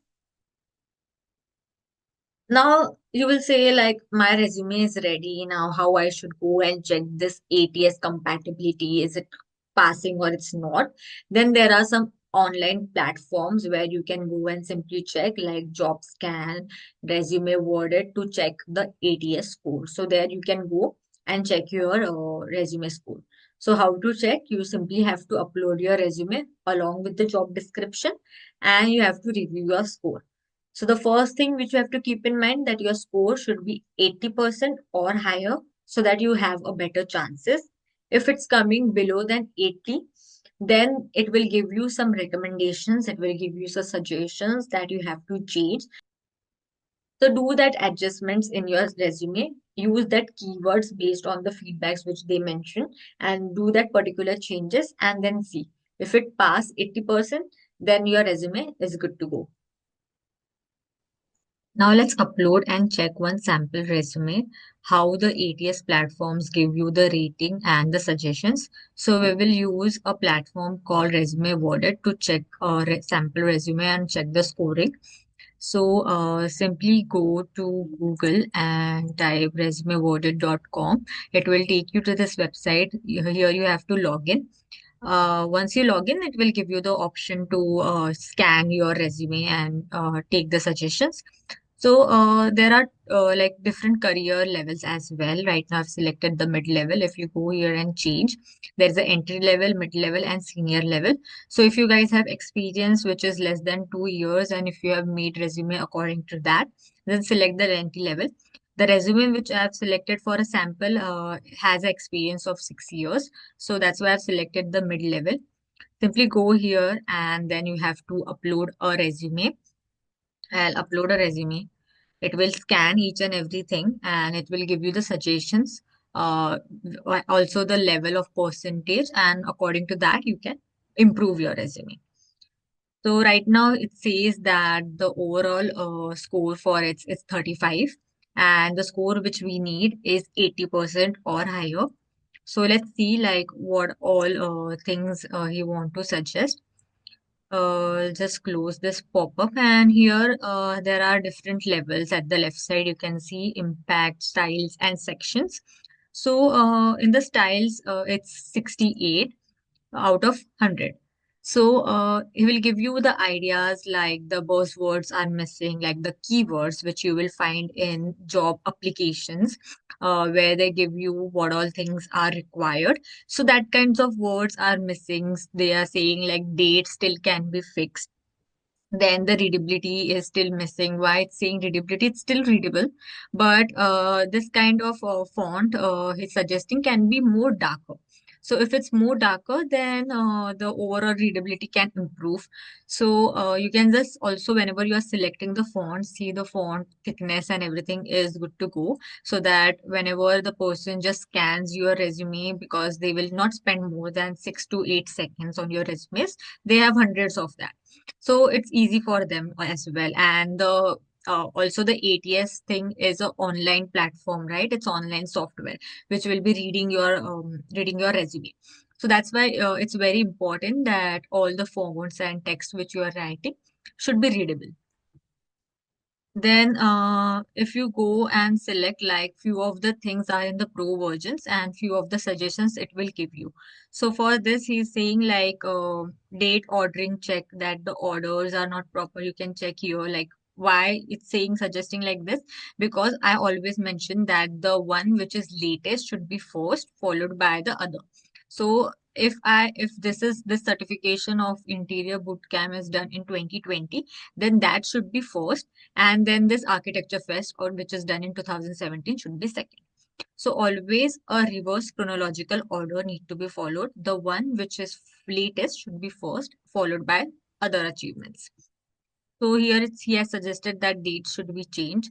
Then words like here you can see they also suggested the words can be changed. So you can change this words to like problem solving, which will add more value. He will also give you a few ideas where you can rewrite the lines, and he will suggest you a few lines which you can copy, which will pass ATS as well. So let's check what things it gives. Like this is something where he added like percentage and all, where he quantified it properly. Now this you can like add and change and implement here. So he will also give you some suggestions. So likewise, you can check other things, contact and personal details, saying that email address is missing, which is one of the important thing in the contact information. So there is no contact information in this resume at all. There is no number, there is no email address. So there should be at least a number, there should be at least a email address, so that it passes overall. So that you have to check. It's saying like LinkedIn proof found, no unnecessary personal details. That is correct. So if you improve this part, then definitely the style part score will increase. When we talk about impact, in impact, they are saying that quantifying impact is missing again, as mentioned below. Sorry, as mentioned before, all the things which you have to add in the experience part or anywhere you are adding, it should be in quantifying like amount of impact you have created. That always should be like mentioned. So that is missing. The unique action verbs are included, but again, there are few action verbs which can be improved. As I mentioned, like few of the things are in the pro versions, but you will get an idea like what all things you have to improve so that you can do. Then moving to next part here, you can see use of bullet points are correct, but resume length, it's suggesting that if you have an experience of 6 years, then the words should be more around like 400 to 700 words. That the experience part can be more elaborated. It can be like expressed much better ways so that they get a better idea of what experience you have rather than keeping it very short. But it should be on point. It should not be a para or something, but the points can be much better. So likewise, they have suggested if I make this changes, if I make the particular changes, let's see how the impact, how the score and the rating will improve. So what I'll do, I'll just upload a revised version for this and let's see, like working on the things which they have suggested. Let's upload a better resume and see how the changes which they have suggested will give you a better impact. So if you make the changes which they have suggested and then you just re-upload and see how your score has improved, if it has passed 80% or not. And if it does not pass 80%, then it will give you more suggestions to improve. So now our score is 64. Before it was 35. So it's much, much, much better than the previous one. So impact, you can see it's 90%. So this is a very good number. Like out of 190 is good. Like you can see at the right side, I've quantified each and everything. So below properly it's mentioned like previously the points were very short and there were nothing like quantifying. So all the points are now properly quantified and properly arranged. Then there are unique action verbs also which are mentioned in these points. Then you can see here like few of the things which they will suggest are in the pro version so that you can skip. uh, so this part is still much better. If we go to sections part, it will just say like again there are few things which you have to improve. The summary part can be much better. So summary part can be fixed. The skill part, it's improved. It's better than the previous one. In the previous version there was only one skill, but right now it's categorized into three different parts like technical skills, software skills, and then soft skills. So it's better. That's why your score is also better, but this part still can be improved. So you can see the alignment is also not proper and the things are still little cluttered. So there can be more white space, little bit of composition for the skills part can be improved, and so that the readability of this part will improve.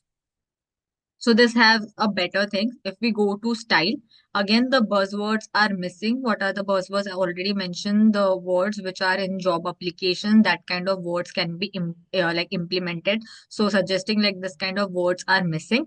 In the dates, he all like again saying that the dates for the education part can be improved. So that you can change because in the education, basically each and everything like in the masters there can be uh, 2 years masters, 1 year master. So bachelor program can be 4 years, 5 years. So you have to like try to mention the start and the end date for your education part. So this part still needs a little bit improvement. So this can be done. So if you do little bit of changes here and there, your score will increase. We just need 16 more points to cross 80%.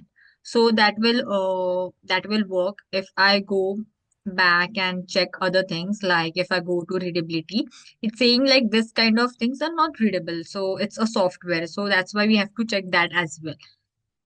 Below, they are also given you the template. So this is a free template which they have suggested, which you can download in the Google Documents and then you can change it accordingly. So this is also a good template. If you have a really good experience, then you can use this template or you can customize this accordingly. It's a simple template. So whenever you just seal, the template should be simple and the composition should be proper. So there are few changes, and if you make this particular changes, your resume would be good to go. Again, on the resume length, as I mentioned, it's 6 years of experience. That's why it's asking for more words. But if your experience is less, like around 2 to 3 years, then the amount of words which you are using should also be less. So this number of words also depends upon the experience which you have in the field. So, these are few points. Likewise, if you improve these points, again, the ATS tracking score will improve. If you re-upload, I'll just change again this and then I re-upload, then it will be good to go. So you have to see, like you can try this 2 to 3 times. You can check your resume and accordingly you can make the suggestions and the changes. So, let's move back to our presentation. So this was all about resumes. We talked about sections, we talked about fonts, colors, visibility, different layouts. So select any layout which you feel is good to go, a single column or double column. Then identify the sections which you are going to add other than the ones which are compulsory. Select the font, select the style, and then start designing. Once you are good, even once you know that this resume is good to go, like you have add each and everything, then go to this any of this online platform, upload your resume and check if it's passing the ATS tracking or not. So if this part is done, if it's 80%, then your resume is really good and you can proceed by making other things by focusing on other parts as well. So now moving to the next section is like crafting a cover letter. So why cover letter is important? Let's get into it. So cover letter is basically where you will be showing your personality and the motivation. It's like something which will complement your resume. Here you can explain why you are the perfect fit for that particular role. You have to make little bit of changes in your cover letter according to the job you are applying. So cover letter is not compulsory that you have to attach with your resume, but where they have mentioned like send the cover letter at that point, you can definitely mention the cover letter, or you can add if you want to, add the cover letter as a complimentary, but you have to change your cover letter according to the job you are applying for each and everything. At times you don't change your resume, that works, but the cover letter has to be changed for each and every job or each and every opportunity you are applying for.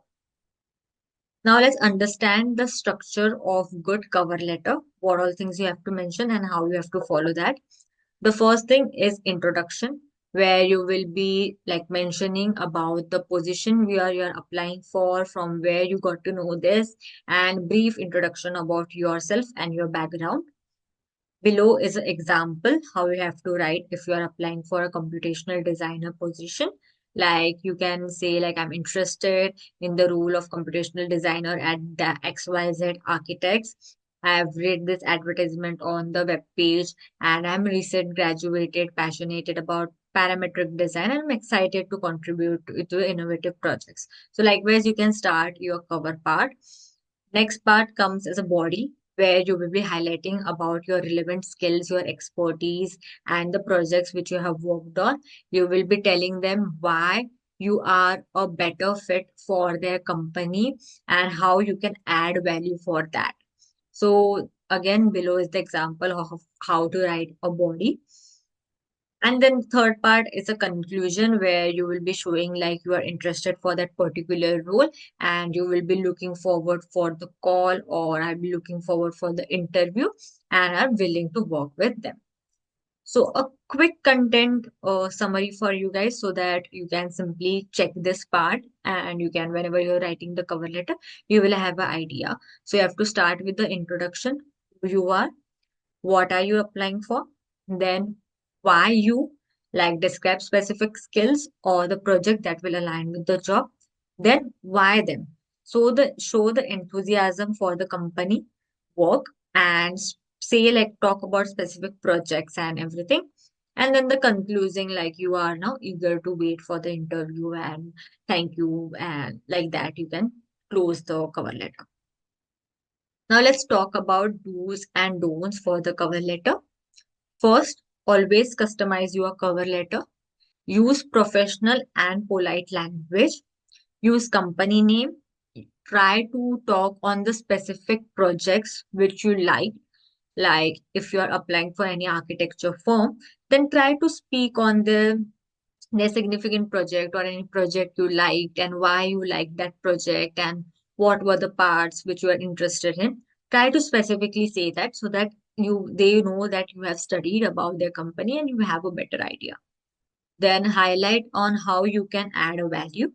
Use relevant examples and keep it brief. So don't make it a long, big paragraph or a very big cover letter. Keep it short and on point. So don't copy paste any template. Try to make your own. You can use the ChatGPT, but don't copy directly from ChatGPT. Tailor it according to you. Tailor it according to the job description. Then it should not be more than one page. Don't oversell or undersell yourself. Avoid using repeating the same things which you have mentioned in the resume. Try to avoid those. In the cover letter you can add something additionally which you can't express or which you can't say in your resume part, because in the resume the sections and everything are fixed and standard. So other than resume, there is something which you want them to know, which you want that to express to them, that things you can add in your cover letter. So don't repeat the things, but something you think this is the adding value. So I want to write a cover letter. So that's why you're writing a cover letter. So try to add more information which is not already in your resume. Then don't use like generic word that I am hardworking, I'm very passionate, I am punctual, I have leadership qualities. Don't mention those. Try to use some action verbs. Try to use the words from job description and make it a little bit more customized, like of your own. And then avoid anything like negative about your past company or no job or employers, anything about that. So this was all about cover letters. Now I'll just show you a few examples of resumes along with the web pages and the sites which you guys can refer. Now let's see few professional resume examples and the templates, like how to compose them and how to keep it. So these are like a few examples, so you can simply change it according to you. I'll also be providing you the resource file where you will be finding this templates and you can change it. So start with your name. This is your professional title. You can see how clean and properly it is composed, like contact information, education, skills, awards, and then the experience. Also, the summary is quite small and on point. This is one example where they have like not used any icons or anything, and it's simple bullet points and the text, which is also fine, and not used of over colors. One color is an accent color, and other thing are black and white. So this is one template. Then there are more, like this one is also a professional template, like rather than talking anything, like just simply mentioning 2 to 3 lines about themselves. Professional experience, just education, because the experience is more. So education is just latest, which is the current education, and the additional skills which they have to mention. So likewise, here are a few examples of the templates where you can just simply select any particular style and you can work on that. Uh, then there are few like creative resumes. So what happens in the architecture field, you all know, like you make your portfolio, and in portfolio also we add a resume at the start, and then we start a portfolio. So at that time, if you want that your resume should go along with your portfolio, you want like a little bit have the wider portfolio, then you can make something like this as well. As I mentioned, because we are in the creative field, so when we apply for architecture firms or design firms, they don't have the system of ATS tracking. So little bit of icons and everything will work there. But if you are trying to apply for MNCs and the large firms, then try to avoid this kind of things. Try to avoid the icons and all, because that is something which will mostly not pass through that software and will reduce your ATS scoring. But in the portfolio start and in the portfolio or in the small firms, you can definitely use this kind of templates as well. But the one you are making otherwise, other than the portfolio one, there that one you can keep it more professional and no more simpler one, where you don't use your photo and everything. Again, if you want to use your photo, try to keep it more professional. So this is also a simple way. Again, each and everything, it has little bit of elements, but everything is arranged in a proper manner. It has a proper white space in the between. There is no overuse of the colors, and all the sections are properly organized. You will see the titles which are used are also the same, like same section titles. They are not using any other words, very fancy words. It's profile, it's professional experience, education, key skills, then additional skills. So that are the things which you have to mention here. Then likewise, there are few templates here. They have used the icons and the key skills they have shown through the then the slider where they can see like expertise. Likewise, you can show the expertise for the softwares as well. Like Revit, I know this much, but the Lumion, I know only the 3%, or it's in basic ware. So here you can show the skills through the scale as well. And then again, this one is also one format. Here, this kind of formats you can use in your portfolio part as well. Now I'll show you a few sites and the websites where you guys can go and refer and take the take the template examples as well.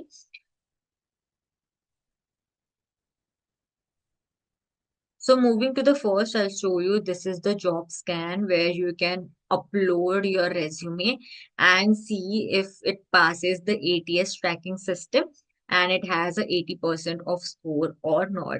It will definitely give you some suggestions and the marks where you can change and all. So you just simply have to log in here. And then this is one is free where you just simply upload your resume and they will give you the informations of what all things you have to do and not. Then there is a site called Resume Genius, which is a really good site where you can simply go and refer for the resumes. It's a free online resume builder. So it's called as resumegenius.com. If you search this, you will definitely get into this website. So this is a free, you can simply log in. Here you can build your resume as well. The examples which I showed you in the presentation were from here itself. So at the top point, there are like builders, resumes, cover letters, CVs, and resources. So they have a lot of resources like where you can see their blogs, resume help, cover help, interview help. You can go and simply check their blogs. Now, if I want to go and see the references for the resumes, here they have the builders as well, the AI resume builders, the resume checker. Here also you can go and check your ATS thing. And then there are few templates as well, the free templates as well. If I go to modern, there will be few templates like Wise. This is also a really clean template where you can go and simply build your own resume and change these things. And you can download this as a PDF and send. So there are different templates here. If I go and say I want simple template, so there will not be any icons and everything. It will be clean template, which will pass ATS. So here you can go and simply check. You can also check the accent colors. They have given accent color which works, which doesn't look overpowered or which doesn't look very, neon color, any attractive like colors. These are basic and the formal colors so that you can see. If I want to go and build, I can simply go to the builder and you can see if you want to build a cover letter, resume or CV. I just click on the resume part. Now it will take you to the builder, which is where you simply have to add the information and you can make little bit of changes and it will be built. So here what happens if you already have a resume which you already built.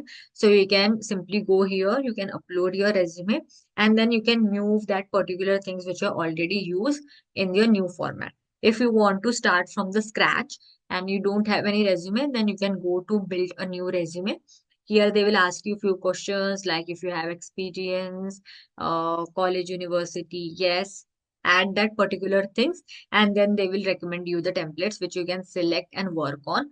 Colors also you can change and see like whatever colors you're liking. If I want to go with this color, it will give you the suggestions on that color itself. If I want simply black, it will give the suggestions on the black. Then these are the few simple templates which are good.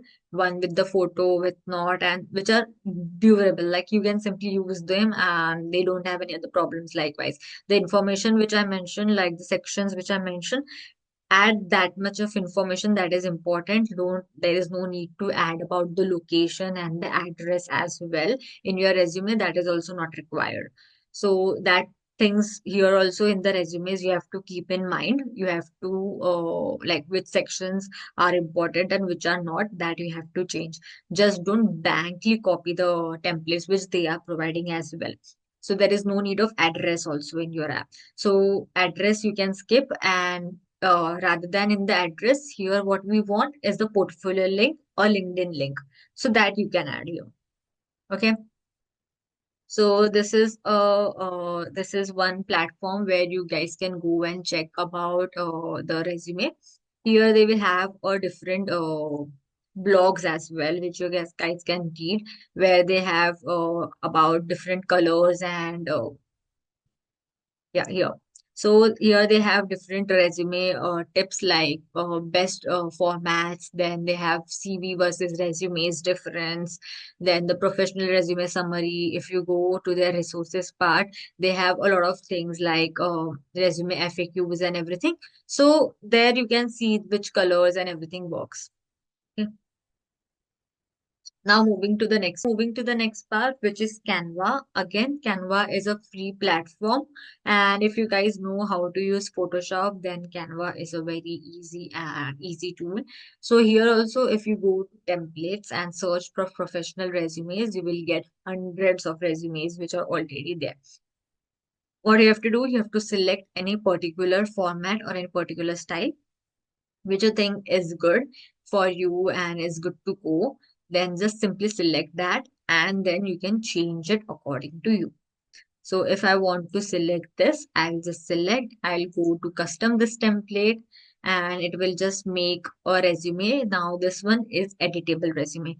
I can change the title, I can change the fonts, I can change the particular summary according to you, and then you can use it. Again, as I mentioned, there is no need to add address. Rather than address, add the social links.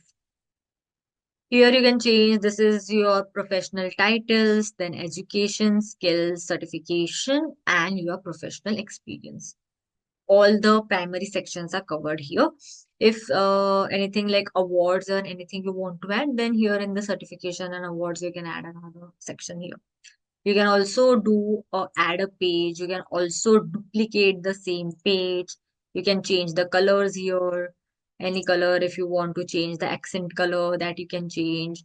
So likewise, you can see play with the things here and you can see whatever works for you. Okay. So this is the one way. Here you will be finding a lot of templates on this page as well on the Canva. If you want to add with the photos, then you can do. Again, this kind of things like you have to see which kind of format, which kind of templates you have to select, and the templates you will be selecting according to the companies you are applying for. So it's like you can make 2 to 3 resumes and keep for yourself. Like if you want to apply for NMCs, then I will be sending this particular resume. If I'm adding it in my portfolio, architecture portfolio, your Rhino portfolio, your BIM portfolio, at the start, I want little bit, it should go to that vibe. Then you can change the color, you can add photo and everything. You can keep that and you can keep one. So likewise, you can just make 2 to 3 resumes for you itself, like which you will be making little bit of changes and then applying on. So this is all about resumes. You'll just see whatever sections you will be working on. Each and everything in the video has been covered. So if you already have worked on your resume, you can just go and check what all sections you missed or what all things you need to keep in mind and you need to make the changes. If you're starting from the scratch, these are the platforms where you can go and simply find the templates and you can start working on your resume part.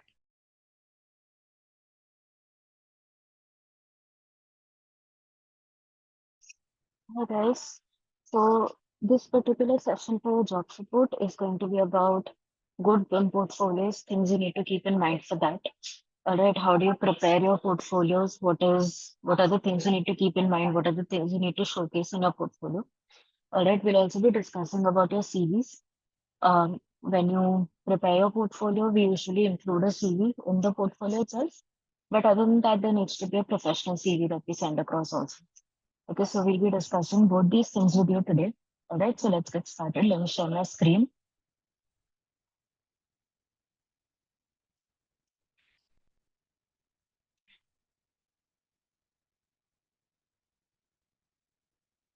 Okay.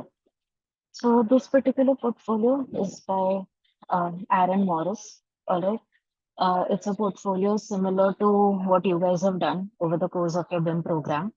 All right. It's a good example for what you should be doing if you have one single project that you want to present and you want to emphasize on. All right. So we'll go through this first. So first and foremost, you can see that they have their CV over here. Okay. Now, obviously, you need to include a resume, like a detailed profile of you in your portfolio as well. Okay. Usually, for BIM portfolios, if you're creating a BIM specific portfolio, only include your BIM skills, BIM qualifications. All right. Your experience, your work experience, your educational experience can be ancillary things as well. But when it comes to your skill set, when it comes to your specializations, focus on the BIM part of it. Okay. Even when it comes to representing your software skills. So it's not just Revit. You can also list Navisworks. You can list in the other add-ins that you know that you have learned. You can mention that you understand about the BIM ecosystem. You understand about different levels of detail. You understand about modeling in different dimensions as well. All right. So you can include all of that, and you can also include your certifications, the QR for those, if you need extra verification or extra proof of your qualifications. All right. Now moving forward into the actual project part. So here they have an individual project that they're highlighting, but the way that they have displayed it is in the process how it was modeled. All right. So from setting up the file, understanding the data that they had received, which is a PDF or a CAD, or when you're working with clients, you'll have a brief. Okay, so understanding the data that you have received, how do you set up your file? How do you, like, what your project browser looks like? What your units look like? Are you using any view templates? Are you using any standards? Are you naming your project or naming your families in a certain format? You mention all of that. Okay, the kind of families, if you're using typical families, what do those families look like? If you're using typical libraries, how do those work? How do those work? Okay, then moving into the modeling parts of the different disciplines across which you have modeled. So they have included architecture, structure, mechanical, and electrical. And that if you've modeled all of these disciplines, you can include all of them. Otherwise, only the disciplines that you have modeled. Okay. Coordination is what you do when you're combining the different models together. So when you're combining your architecture, structural, MEP models together, when you conduct clash tests, when you move into Navisworks, all of that comes in your coordination model. Okay. And then the final output of your design. So here is where you add your sheets, your schedules, your quantifications, any tagging that you have done, any documentation that you have done, all of that would come in your outputs, okay, including any renders you have created, any walkthroughs you have created, any analysis that you have done, all of that would come in your outputs. Okay, that's the final product, final end stage of your design. All right. So taking a look into the project itself. So here they have first started off with the input. So they had received a PDF and a CAD. All right, you guys had also started working with a CAD file initially. So you can include those, you can display the kind of files that you had received, what was the information that you have gotten. You can attach a brief, you can attach client information, you can attach your location, those kind of things. Everything that you knew was a part of your project before you started modeling it. Okay. When you're working in firms, you would also have something that is known as a RFI report, which is a request for information. So usually a client fills that up, or if you're applying for tenders, all of that comes into picture at that time. Okay. Then once you've modeled, what does your project browser look like for your different disciplines? So here they've displayed the architectural, structural, MEP, electrical separately. Okay. What does your title block look like? What is the template that you're using for your schedules? Any typical families that you're working with? If you're using a specific kind of door, what does that door look like in different views? How is it denoted in 3D, in plan, in elevations, in sections? Okay. Same thing for any fittings that you have used, any plumbing fittings, any ducting fittings. Okay. Moving forward, this is where they start with the actual model itself. So this is a relatively larger structure that they were working with. So it was based on a modular format. All right, they had worked with different types of uh, units, and they have highlighted those individual units. You'll notice it's not a lot of detail over here, and that's completely okay because they have detailed it out later on into the portfolio. Okay, they first just indicated what do the different units look like. Okay, then you have the floor plans. Again, it's shown in an isometric view. You can also do something like that. You can work with section boxes. You can work with crop views in order to achieve this sort of an output. Okay. Moving forward, you have the different elevations placed together. Now, bear in mind the drawings at the top. These are direct Revit drawings. All right, using view depth, using your visibility settings, you can very easily achieve this sort of renders. The background at the bottom for the ground layer that was added using Photoshop. Okay.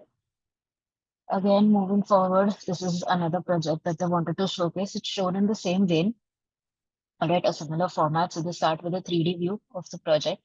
They have showcased the floor plan here. You'll notice that they work with colorful legends.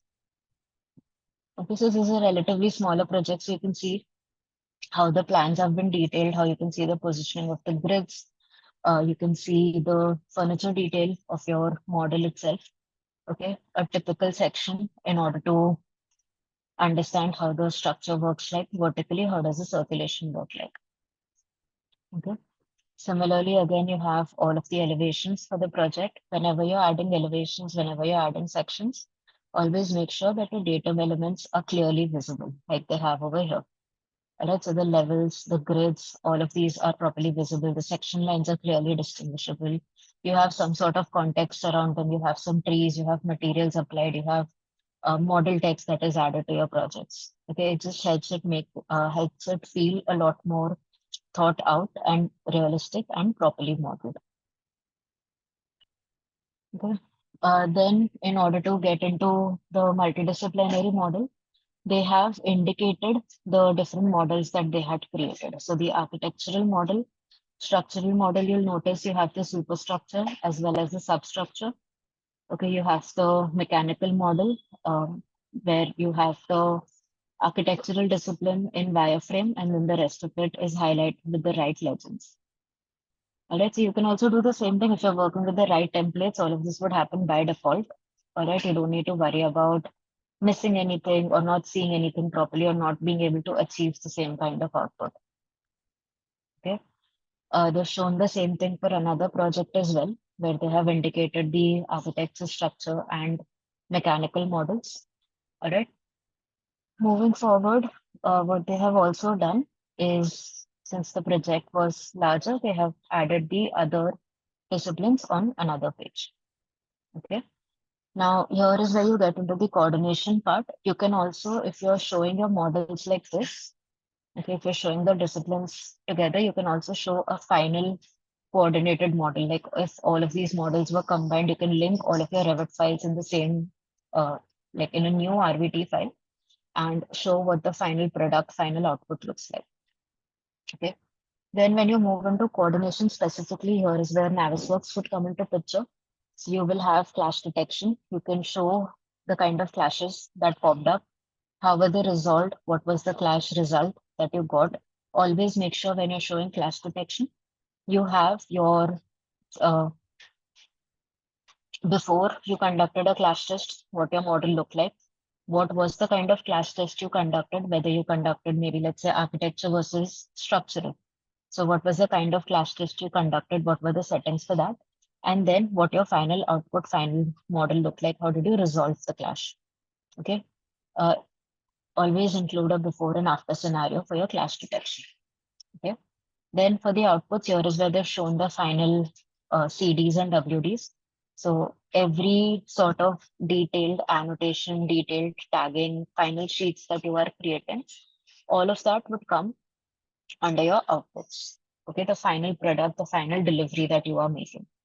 If you've made any renders, if you've added any walkthroughs, if you have done any energy analysis, all of that would come at the end in your outputs. Okay. For further detailing, you can always also just include the different dimensions of BIM that you're working with.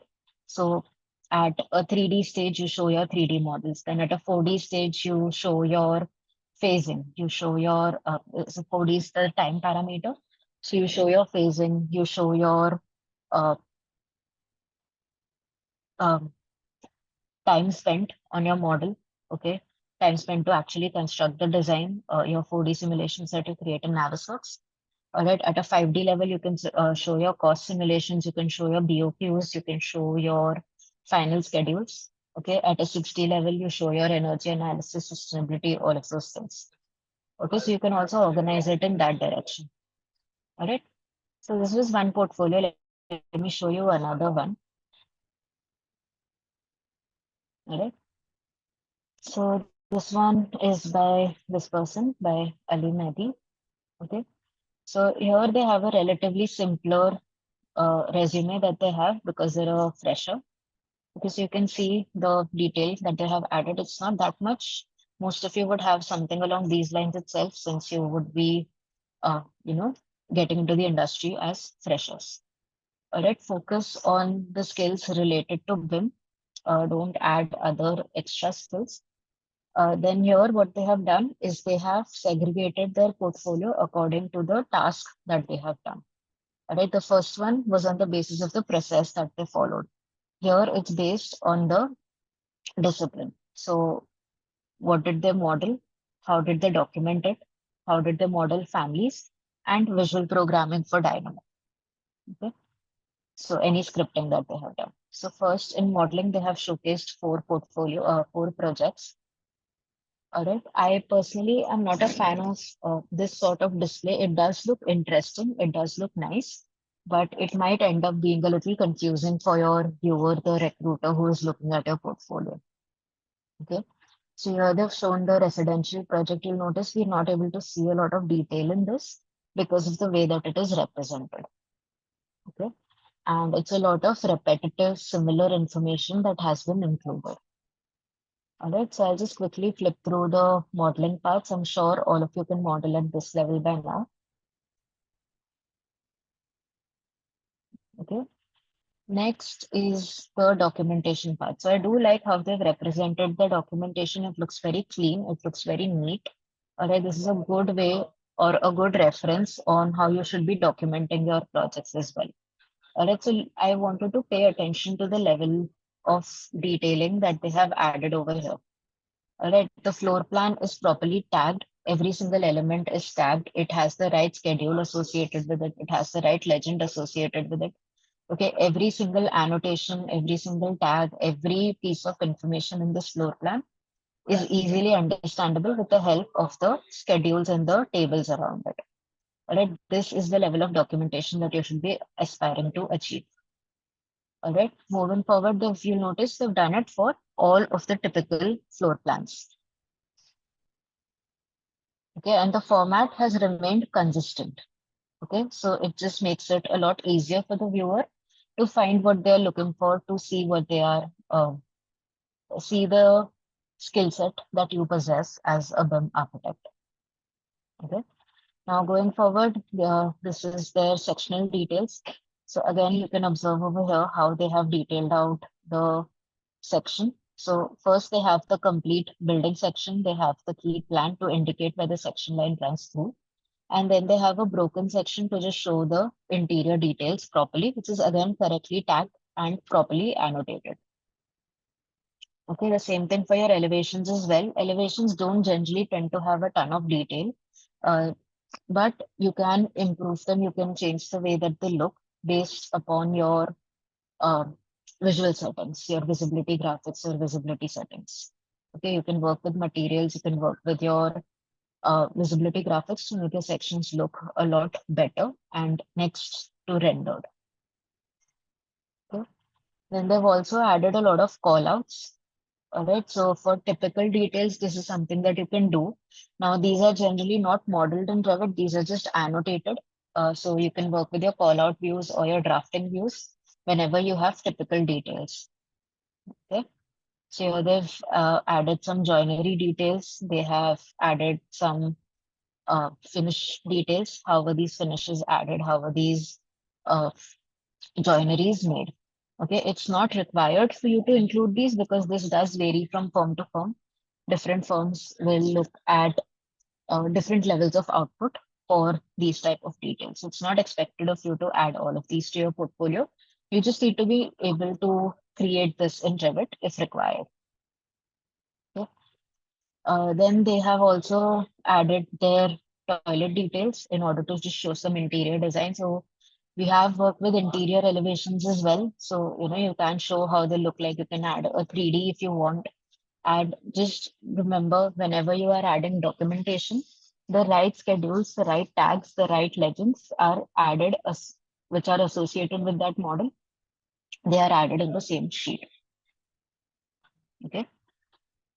Then working with custom families. So here again, we have started with the door families. So whenever you're showing your custom families, let's say you guys have worked with custom interior families, you've worked with adaptive families, you've worked with massing. All right, whenever you're showing these kind of things, it's always better to show the process and the final output. Let's say here, whenever you're working with families, your parameters are extremely important. So they've added a screenshot of the parameters to show how did they achieve this and what are the parameters that are adjustable, how are they associated with each other. Okay, and you can see it over here as well in the elevation that it's again properly tagged. So the viewer will have an idea that, okay, the height is being considered from here to here. All right, the trim is being considered from here to here. All right, so your job with your portfolio is just to make life easier for your viewer, for your recruiter. Okay, the same thing is done for Windows and all of the other custom families that you have worked with. Okay, now these are, of course, relatively basic families. You guys have worked with nested families, you've worked with a lot of different types of elements. So make sure that you're detailing them out properly, you are showcasing them in your portfolio properly. All right. Next is visual programming. So this person is also familiar with Dynamo, so they've added some Dynamo scripting as well. Again, firms don't generally look for Dynamo. They don't, like, not a lot of firms work with Dynamo. But if you are familiar with it, you can add your custom scripts as well. Okay. Now, this is this person's portfolio. Okay, Roya. So here also, very like simple CV, simple resume that they have added. Okay, they have showcased multiple projects. They have worked with multiple projects, and they've tried to highlight that in in the portfolio. Now, this is a relatively more detailed portfolio. Okay, it's not just focusing on the BIM part of things. It is showcasing or it's giving a little bit of context to the entire design as well. All right, so this is similar to the kind of typical portfolios that you create, right? So you can also take a look at this one. So I'll just run through this relatively faster. Okay, so first they've established the objectives of the project. Why were they working on this project? What was the idea? What was the goal behind it?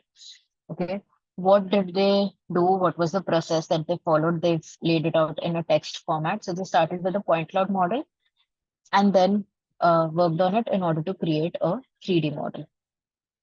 Okay, how did the 3D model come into picture? How did they detail out the plans? How did they detail out, like, how did the circulation evolution of the design came to be? All right. You can see how the project planning was done. So the first portfolio we saw had it in a timeline format. This is in a more textual format. All right. Then here, how was it planned? What was the design development like? How did the renovation and construction happen? Sections for the same. Okay, again, using rooms and colorful legends, you can very easily achieve these type of sections, these type of drawings. Okay. Then what they've also done over here is rather than showing the different disciplines separately, they have identified the floor plan. So the architectural plan, structural plan, and mechanical and electrical in the same format. Right next to each other so that it's easier to understand for the viewer as well. So you can also do something like that if you're comfortable. Okay. Then moving forward, uh, What do the sections look like? So again, typically when you take sections, always make sure that you're taking a section through your staircase and through one other place where you can properly see the details that you want to show. So if you guys have worked with your MEP, you can take a section where you can see your ducting details, you can see your wiring details, false ceiling details, those kind of things. Okay. You'll notice across all of the portfolios, the elevations are not that detailed, and that's completely fine. Again, pay attention to the documentation over here, how they have used their grid lines, how the grid lines are properly arranged so that you can see the numbers and the uh, details of the grid properly. Okay. Uh, Smaller projects, so this is how they've shown the solar study now. One thing to keep in mind when you're showcasing your solar studies, it's not always necessary to show the animated form of the solar study. If you are showing a solar study, you can just show it in a still image format, right? You can show your the top 4 days, which is your summer solstice, winter solstice, spring equinox, and fall equinox, right? Those are the 4 cases we consider when we're designing. So you can also show still images like that. You can show your energy analysis models, your solar radiation analysis models. Okay, this is a structural model that they have shown. So how do the columns look like? How does the foundation look like? What is the joinery like? Okay, any reinforcements that they have added. Now this is a freelance project that they had worked on, where they're focusing majorly on the shading part of it. And so how did that come into picture? Okay, again, a smaller student project. All of these drawings are very easily creatable in Revit. Okay, so you can attempt to create elements like these, attempt to create drawings like these. All right, if you play enough with your visibility settings, you will very easily be able to achieve outputs like these for your designs. Okay. Now, this is the last portfolio that I'm showing you. Apart from this, we will be sharing a lot of, like you can go through the portfolios that we share on the group, okay, for some inspiration. If you're confused about anything, you can always ask. All right, now this is by Ikram. All right, so here, this is an experienced person. This is a good example for a uh, more professional CV, all right, for somebody who has a little bit of background, who has a lot of professional background. Okay, you guys, you've also achieved like some of you have also achieved accreditation by Autodesk Revit, by Autodesk for Autodesk Revit, so you can include those certifications as well. Okay. Now, this is very similar to the first one, to the first portfolio which we saw, where we have showcased the process. All right, but I like the presentation of this portfolio a lot more. It feels a lot more cleaner. All right, so here we first started with the input. What were the PDFs that they received? Okay, what is the template that they started with for the different disciplines as well? Okay, what was the template that they followed for their families? Any auditing that you have done, it's not usually necessary. This is something that you generally receive. Now, this person followed a specific template for naming their individual families, naming their files as well. All right, so what does that stand for? What does it mean? They have mentioned that they've included that as well. Okay, a typical wall type that they work with in an exploded view. Okay, the details of that. So how do the individual libraries look like? What kind of doors did they work with? What kind of windows they work with? What kind of cabinet work that they worked with? Any structural families, mechanical families, electrical families? Okay. I like this particular portfolio a lot more than the first one, purely because of detail that is shown in this. Okay. So you have your views. Okay, you have your elevational views. They've shown it in a 3D format. So you see it with the right shadows, you see it with the right colors, you see it as a render. Okay. Moving forward, they have some perspective views, some floor plans. I'm not a fan of how they've shown the floor plans because it's not clearly visible. If you are trying something like this, try it without the shadows so that it looks neater. Okay, then the structural model, what that looks like in all of the different views that you have. All right. If you've done any analysis, what would that look like? Then your mechanical systems, plumbing systems. So here they've just added a proper view, and then everywhere else they have added it with the model. Okay, same thing for your electrical. Sorry.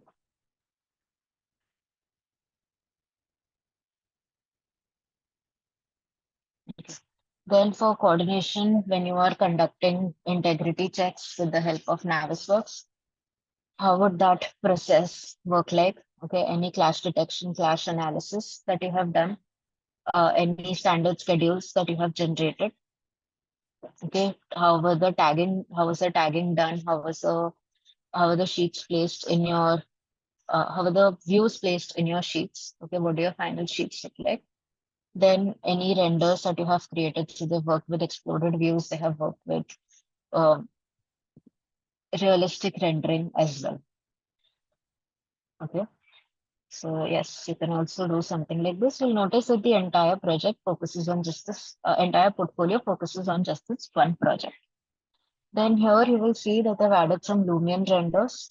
Alright, you can see that they've also added a QR and a link to the walkthrough so that if somebody is interested, they can observe that, work with that as well. Alright, and yeah, a QR at the end for their detailed CV. So these are just some good examples of portfolios that you can consider when you are creating your portfolio, things you need to keep in mind or the things you need to pay attention to. All right. Now, the same logic applies for your CVs as well. So whenever you're applying for the job as an architect, you don't send just this. All right. You need a proper standard format CV like the ones that your friends from engineering would make. Okay. It needs to be a proper Word format CV. Okay. In a PDF format so that uh, it's easier for the recruiter to go through and understand and it also shows a lot more detail about your background. Okay. So let me show you some, like, let's discuss CVs for now. Okay. So this is an example of a resume for a fresher architect. Okay. So this is a very basic CV example. All right. If you guys are interested, if you need CV templates, you can let us know. We'll share that with you. Okay. So the name of the person, all right, the firm that they have worked with, the duration, what were the kind of things that you did over there? Okay, any, like, you list all of your different details, any education background that you have, you mentioned that. All right, you can also include, like, obviously, a lot of you will not have all of this information. Okay, so in that case, you can also include your skill set. You can include the softwares that you know, any certifications that you have achieved, the level at which you know how to model in BIM, the different softwares that you know on the BIM ecosystem, the dimensions that you know how to work with. Okay, any qualifications, any extracurriculars that you have been a part of. Okay, you can include that as well. Okay, this is another example, like a more designed example of the same CV. Let's your education, work experience, any technical skills that you have, any volunteer work that you have done. You can also include the different languages that you know, any extracurriculars that you've been a part of. Always make sure in your resume you include a what do you call it? You include your dates, okay, the month and the year, because that's going to give a good idea about your uh, work ethic as well. Okay. And at the same time, what you can also do is you can also include uh, any soft skills that you might have. Okay. So as a BIM architect, when you're applying for the position of a BIM architect or any architecture firm for that matter, okay, they will have to train you regardless of whatever you know, they will have to spend a little bit of time in training you. But at the end, what they do want to know or what they do want to achieve is to make sure that you're not troubling or bothering any other employee or any other senior employee, that you're able to figure things out on your own. So you can include soft skills as well. You can include uh, the knowledge that you have. So, like a very common example is, let's say you um, know how to work with certain add-ins, right? We've learned certain add-ins over the course of the workshop. So mention the add-in, mention what do you know in that add-in. If let's say you have a limited range of softwares that you are including, mention the extent to which you know that software. Okay, I'll show you an example. One second.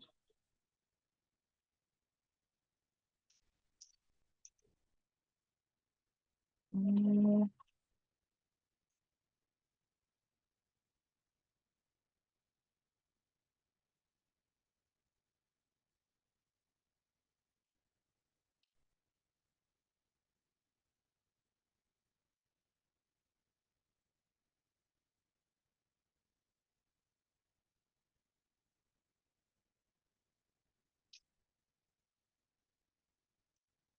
just give me a second. I'm just opening up my CV.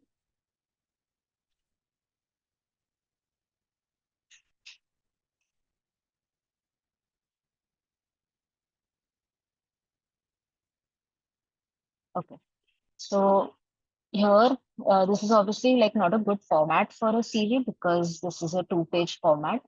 But in your technical skills, how do you like how well do you know a particular software? Okay, this is a very this is a relatively older CV, so this it's not updated. But yeah, if you know Revit, BIM 360, ACC, how well do you know it? How well do you how well can you practice it? What do you know in practice? What do you know in theory?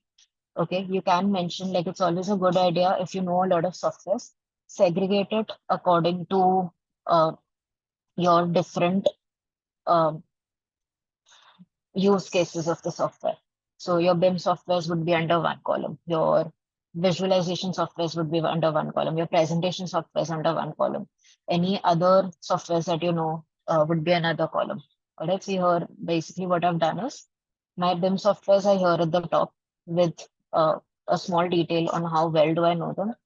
Okay, any ancillary BIM softwares I know, they are also mentioned. Then my visualization and presentation softwares, and then my UI UX design softwares. Okay, so you can mention that, you can include that in your CV. Okay, now another thing that I wanted to show you guys is a cover letter. Okay, so whenever you're applying, there are three things that you need to attach in your mail. Okay, you need to attach your portfolio PDF. You need to attach your CV or a resume, a professional resume, okay, not your designed resume, and you need to attach a cover letter. Okay, now a cover letter is extremely important. This particular cover letter entails why do you want to join that firm? Okay, at what position do you want to join it? Why do you want to join it? And how would you be a good fit for that particular firm? Okay, so here they have you'll find a lot of templates for cover letters online, and we'll be sharing some with you as well. Okay, we'll also share with you email uh, bodies and email subjects that you can use in order to mail to firms. Okay, we'll discuss that in the later video that will be sharing with you on how do you apply to firms. Okay, but yeah, you can you have to create a cover letter as well. Okay, now there are three parts to your cover letter. So first is which position are you applying for?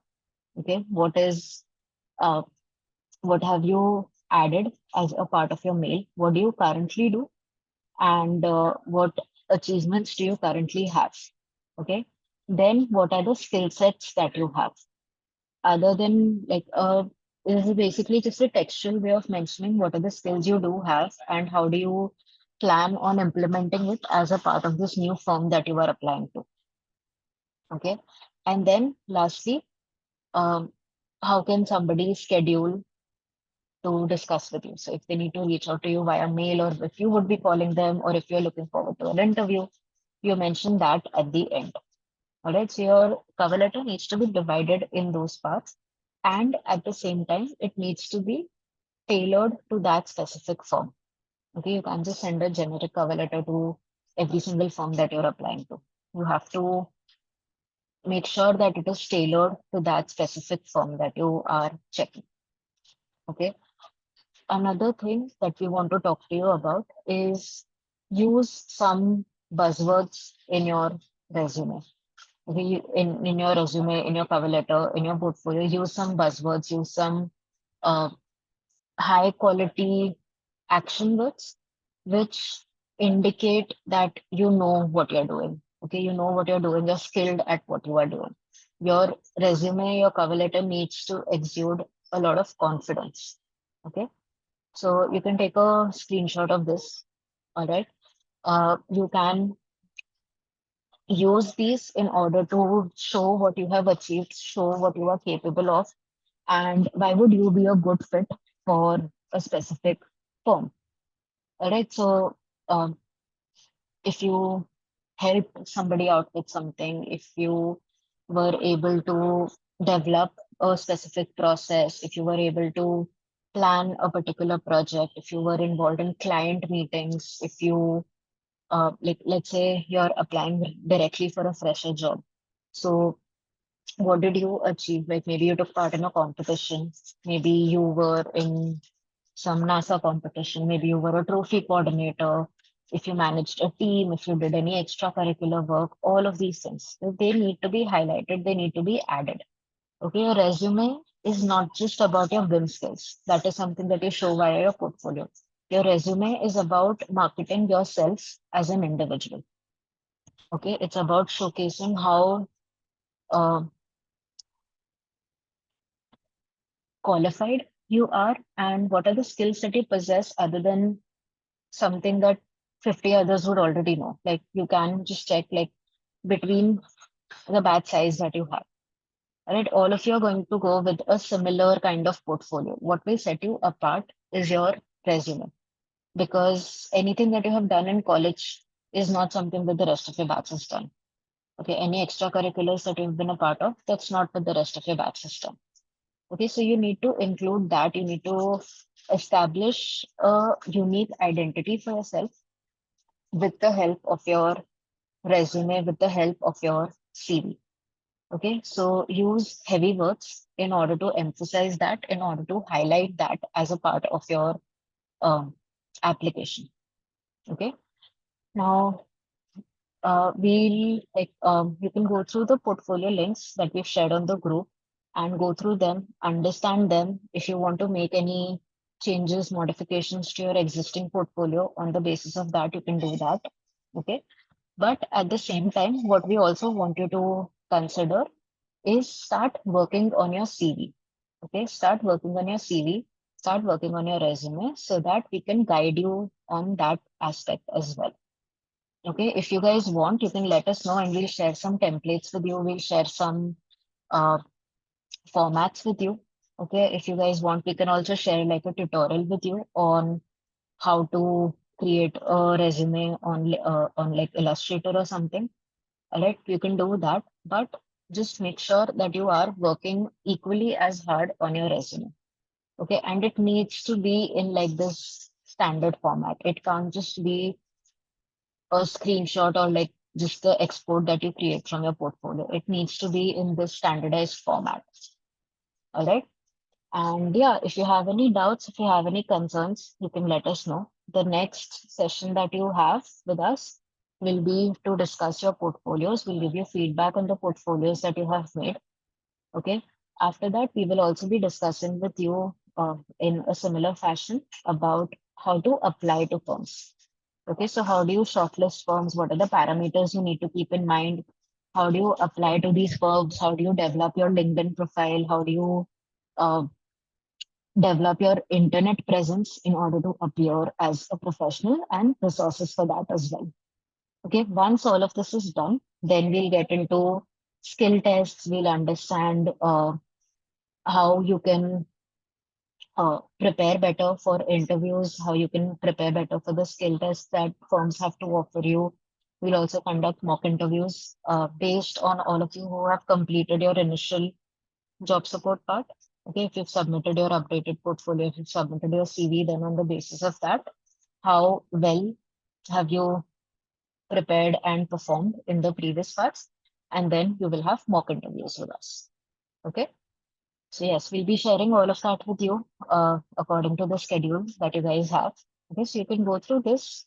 Let us know if you need any resources that we have shown you or mentioned in this particular session, and we'll share that with you. You can notify us on the group about the same. Okay, and if you have any doubts, any concerns, any queries, you can always let us know, and we'll help you out with that. Okay. So I hope everything is clear. I hope you have an idea about how to go forward with your portfolio and your CVs and your resumes. Okay. And yeah, we'll see you guys for the next session. Okay. Thank you so much.